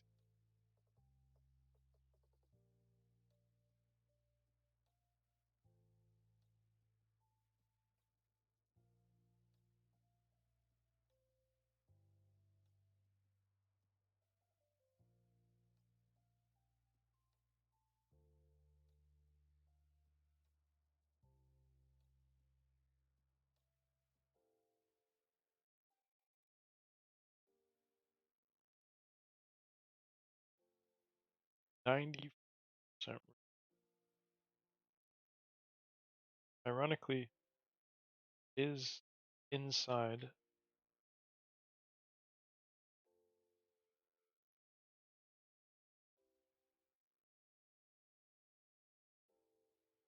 bounds can be marked.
Gold line's an old 61 or 261 variant.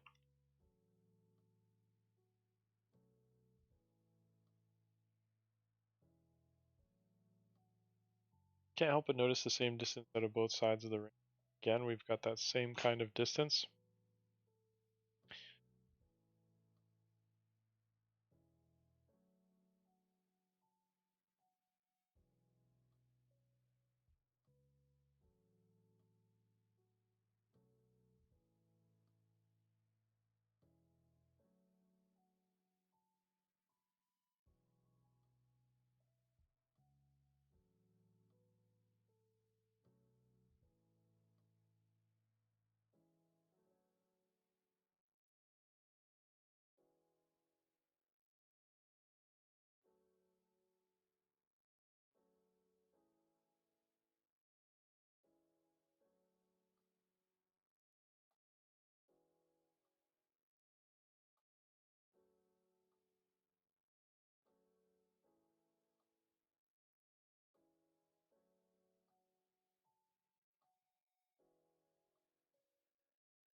Question becomes: is it going to be interested in testing the same side as for as long as it did the other times?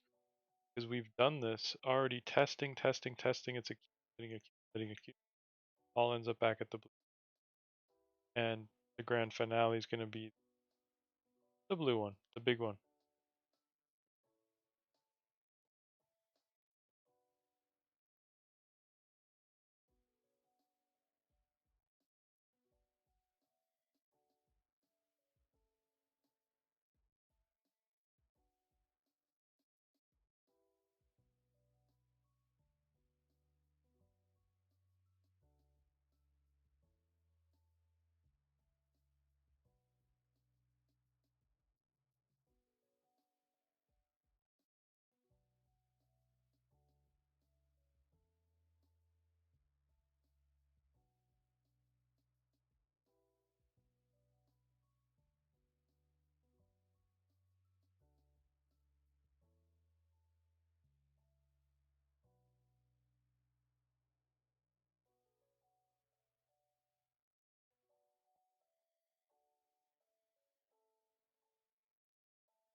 Another interesting order,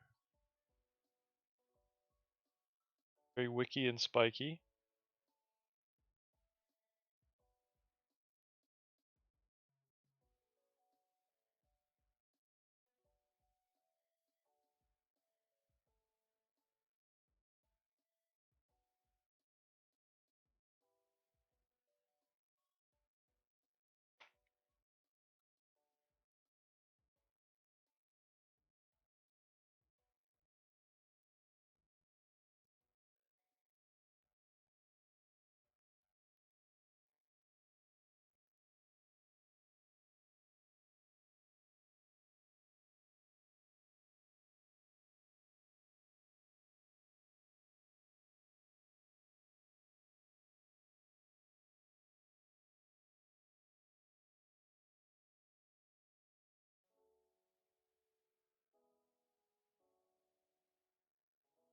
Yeah, the volume got really interesting on the past couple minutes here.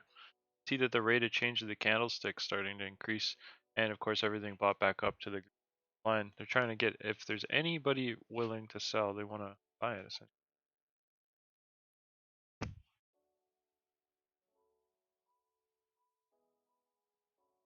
Because this will get them out of the way eventually. A couple of fake outs to the upside where they give some, pretty strong green and then take it back is pretty normal in this environment too. Because it's got a lot of space, like I said, between now and the red yellow line, and it's in the downtrend until the red yellow line.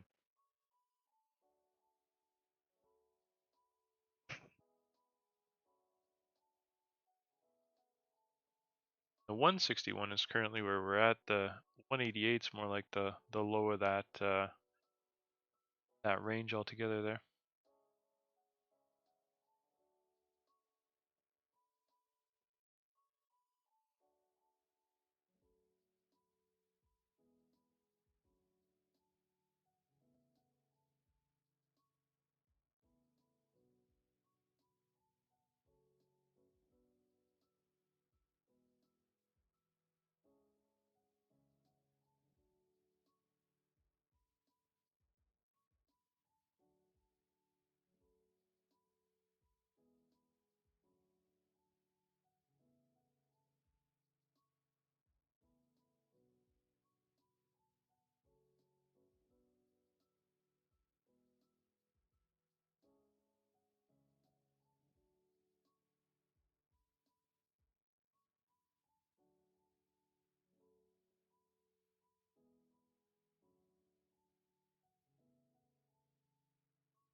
That is the low that basically makes it parallel with the original downtrend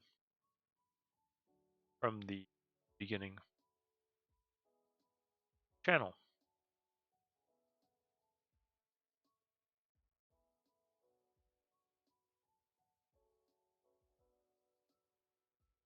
$188 just got its first response basically as well.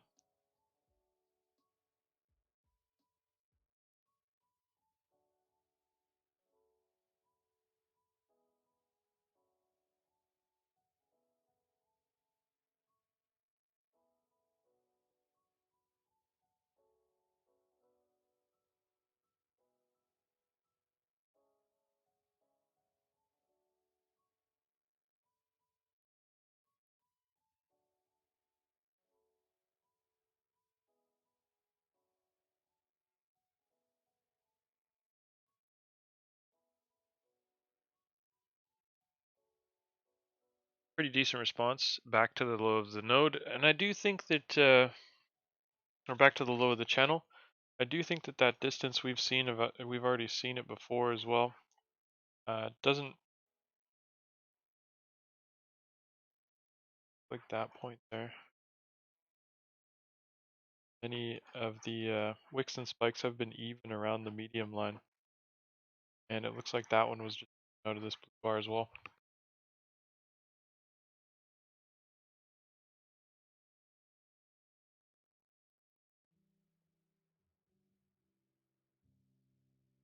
The usage with this yellow line is starting to come to an end as well.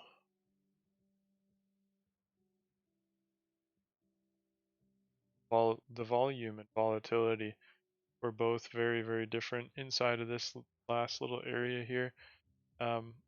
Basically, very strange to see it not centralize for the imbalance. I think it's going to try to though. Basically, it hasn't been a centralization leading into the imbalance, but a centralization on the imbalance or for the imbalance, so that it is centralized for the time that it being imbalanced.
I want to point out that the last two counter trend moves were thanks to 188s actually responding, and not because they came back to them like they were doing before earlier in the day.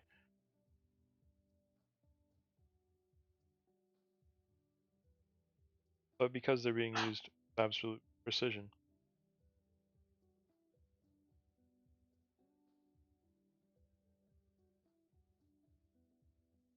The red yellow line still offers the most value for the exposed to it, however it is the most difficult line to expose to.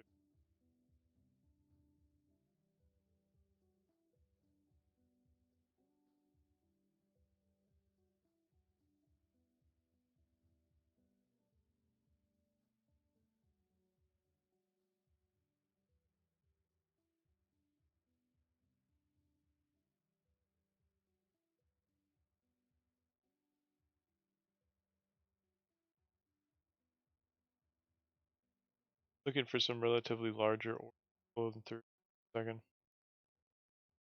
The break of the green bar.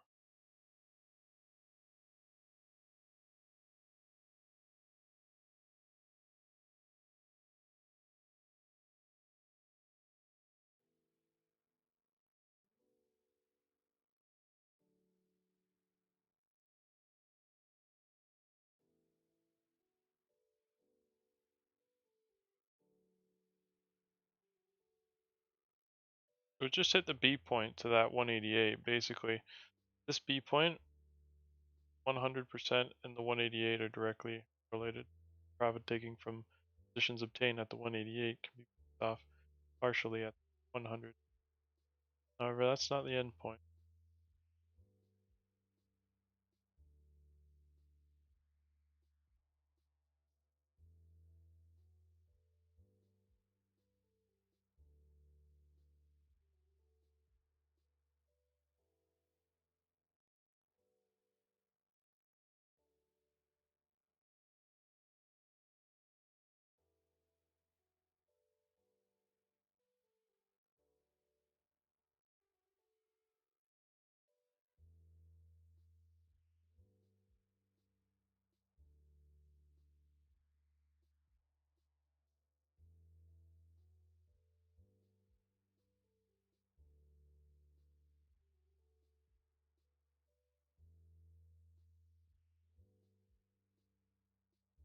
They've basically got it set up exactly the way that the best.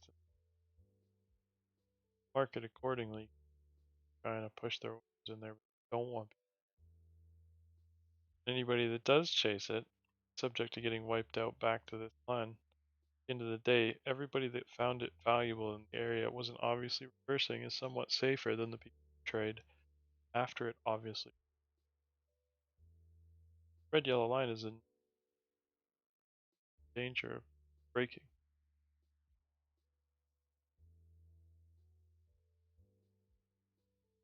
And the blue bar, it is in play right now.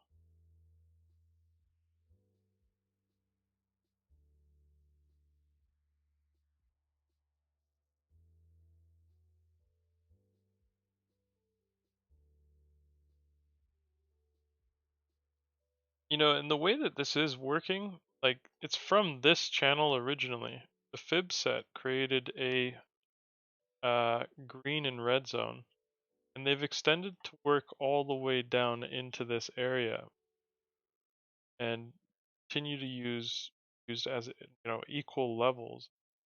I dragged that whole channel over with its medium bar, and I can see that medium bar is still also being used in that area.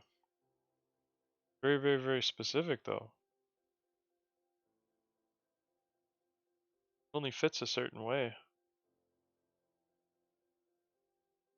And this is what it takes to be able to catch exposure to a line like that, because it's not easy. It's far easier to have held from one of the previous and hedged against it, but And it's the 1 minute hit the green line on the bottom and the 15-minute before it went up. oh, is that On the right? RSI. Yeah, yeah. Yeah. Yeah. Yeah, I knew as of this minute that they were going to start pumping it. Kind of I didn't really take it because it was just kind of close to the imbalance and stuff like that. So I still think it's going to go lower. interesting. Yeah. I think, if you look at larger fibs there. Yeah, the end of the day is coming in pretty close, so the end of the day we're breaking the trend, so if we captured exposure, you want to make sure you keep it, but it should be a hedge trade to this move. The high. Not higher. But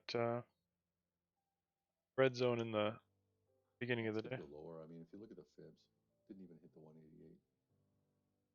The bigger ones. Yeah, well, I just took a fib from 1158 today. It's the B point. The 161 was hit. Oh, it hit the one. It almost hit the 188. Yeah, not quite. And lately it's been going to the 188, even just past the 200. So Yeah, maybe. we shall see. We'll see Yeah. if it hits it multiple times. It's got all night to hit it, so ultimately though, regardless of it hitting or not, I think that this line right here will get it up away from it. So it's chop, it could even go a tad bit lower, but there's more upside left to the than there is downside, I think. Like for what little downside that there could be, it's not worth trying to capture it. Instead, it's worth trying to actually take it if it does manage to make any kind of wicks and spikes, because whatever downside is left is subject to continuing to be wicks and spikes, just like going to be bought back up from what. And a lot of people are in that same position where, like, they find these small windows right before the imbalance where they're like unthreatened. This was one of those times where they could find exposure, um, because the people are going to start to fade at the close. That's why we've been seeing a lot of moves at the close lately, because finally find time to actually break the trend without obstruction, and they seem to do that at the close quite.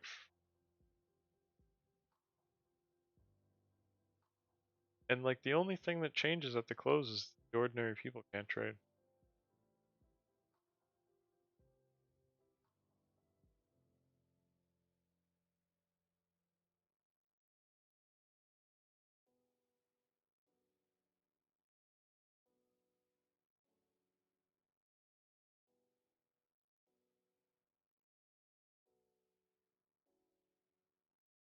I guess the ATR was still relatively low. I could have taken it, for a little bit of profit.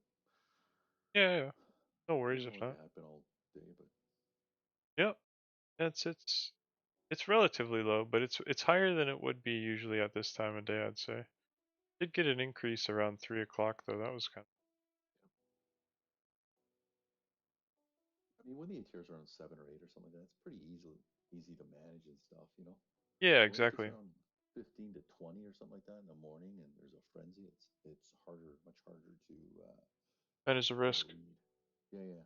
Well, Unless you get some you huge spike or something. you have to you have to take on more risk to get associated with the candles, because the same small stop is so much more likely to get hit.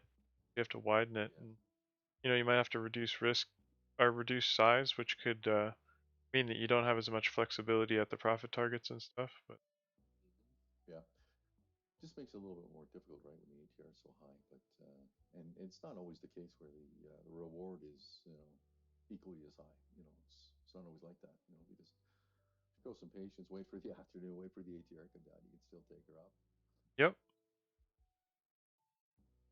yeah, this blue bar, if we break it, it could trigger a pretty big breakout on the imbalance.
30 seconds till the imbalance.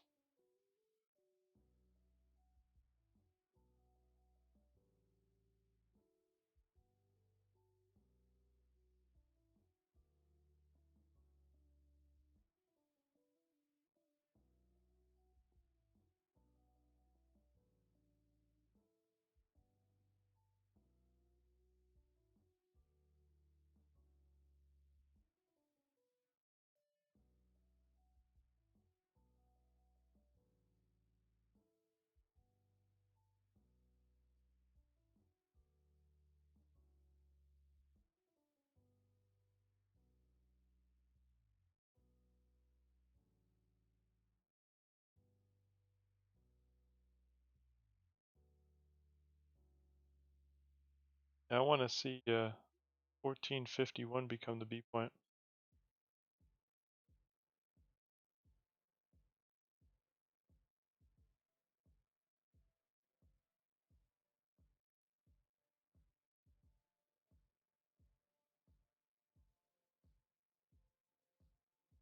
If there's anything to be learned today, I think it's persistence. Yeah. Oh yeah. You know,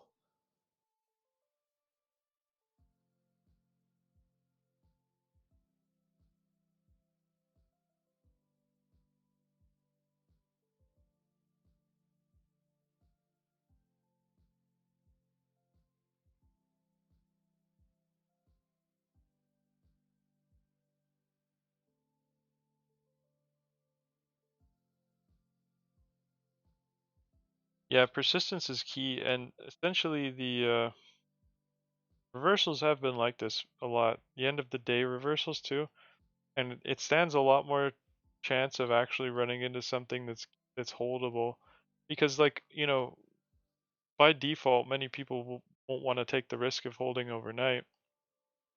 That's exactly what they should do, in my opinion.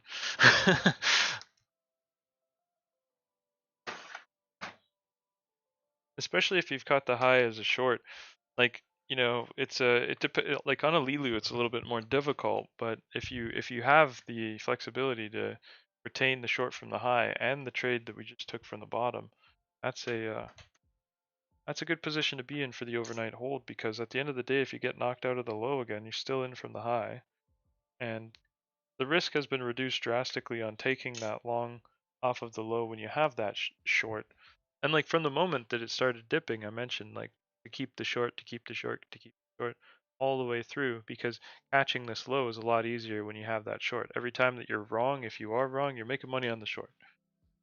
At the end of the day, if you trade with less than half than the short, there's been a couple times where it's been like, all right, the value is to get more than you have short, to use more and to try and get, more exposure to the value of this reversal.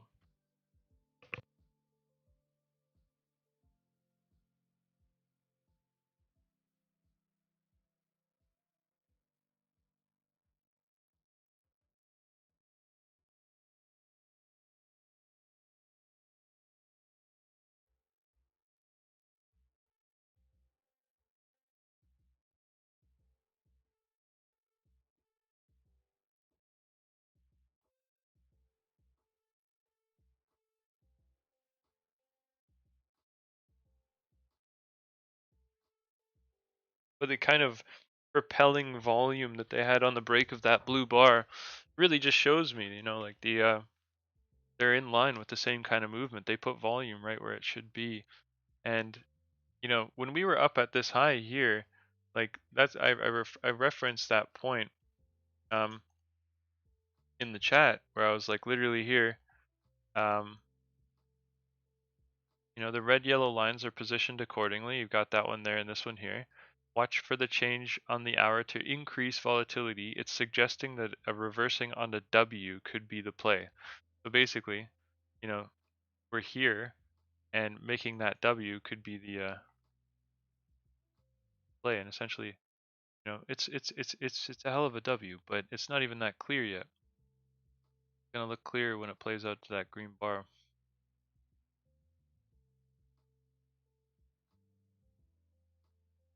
And all of the movement for the report is subject to being bought back up, and all the people, they jumped on the selling wagon, then they'll be bought out relatively.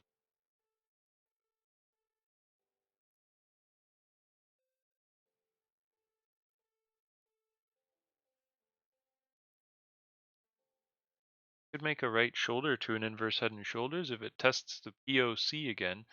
The POC is roughly the level of the left shoulder, and we can see the level of the left shoulder there. It made it 261, John? Down to the B point short term. on the very, very short term there too. Yeah, that's a confluence at the neckline there for sure. Using the blue bars as a platform to get up off of could be on the table also here. I think the most powerful line is going to be that one, the red yellow line at the very, very high, because its capability to take this entire range and double it to the upside. I don't think it stops there either. I think we're going for the VWAP. ultimately. Got another area, the VWAP, that could be considered after hours there too. Basically,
line's been broken, so it's emphasis.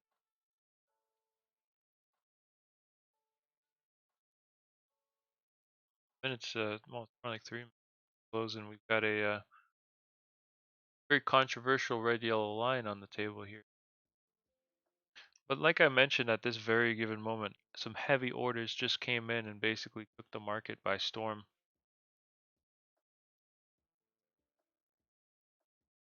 That wasn't even at the low, from the very, very low that they started that. You know, they started it from here.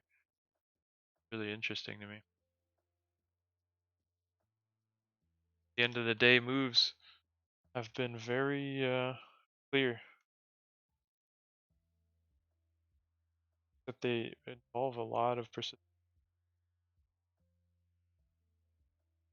And it's like when we look at the caliber of the B points that it has left open from today, got this one all the way up here, which is large. Got this one under here, which is like never, ever, ever has it ever been tested. You know, it didn't get one of these little ones like that. Now, it doesn't really count. That's why I've left it on there. But this one didn't even try. Well, I guess it tried here, but it didn't get it at the end of the day. And it's still open as far as I'm concerned. And this one here, I mean, like you can see it kind of tried, but it failed. And it wasn't off of any respectable fib, really. Well, it kind of was. Get there all the way.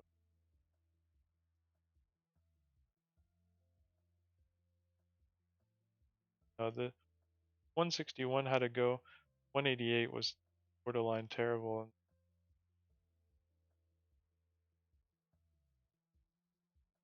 they all had something.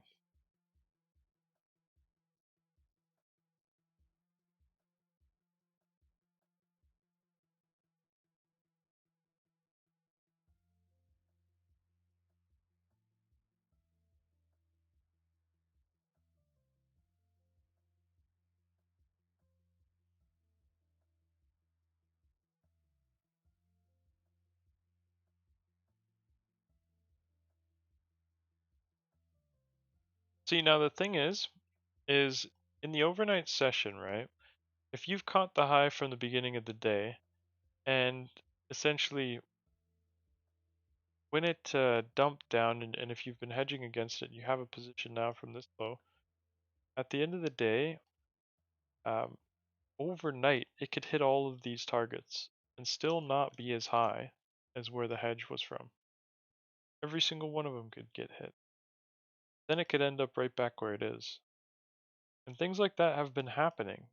And who's it good for when it comes up and hits all of the targets throughout the night and then doesn't allow anybody from the stocks or options trading world to really get a piece of being able to sell at those levels?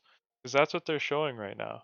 They're showing that the people that can only trade the average person securities aren't going to be able to really get any kind of profit target because they're not going to be able to sell when it gets there. And by the morning, they're going to be scratching their heads because they're going to see it back right where it started potentially, testing the integrity of those that have it. Now, you know, the same thing will happen to the people that have the short of today. overnight their integrity is likely to be tested as every single target gets. So it's like a very nice move, whole move altogether. Be upwards of 235 points to get to that gold bar from the underside.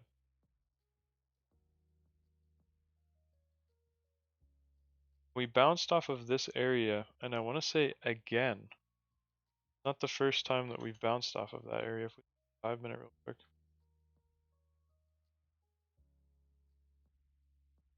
You know, this was the area that we were using. Bounced off of it here with absolute precision on that falling wedge. Then we bounced off of it into it here, but again with absolute precision off of it again. And then today, long, we are bouncing off of it again. And when this range was used, 200 short term here. On the very, very short term. Yeah, I think we're going through it though. Yep. But it's an appropriate place to have the close, I suppose, because it pretty much brought it back to this equilibrium for the end of the day, and it's an S wave that is pretty centralized, and that centralization is what I was looking for the imbalance, basically that medium level to hit. But yeah, it'll be an interesting overnight session, I think, today.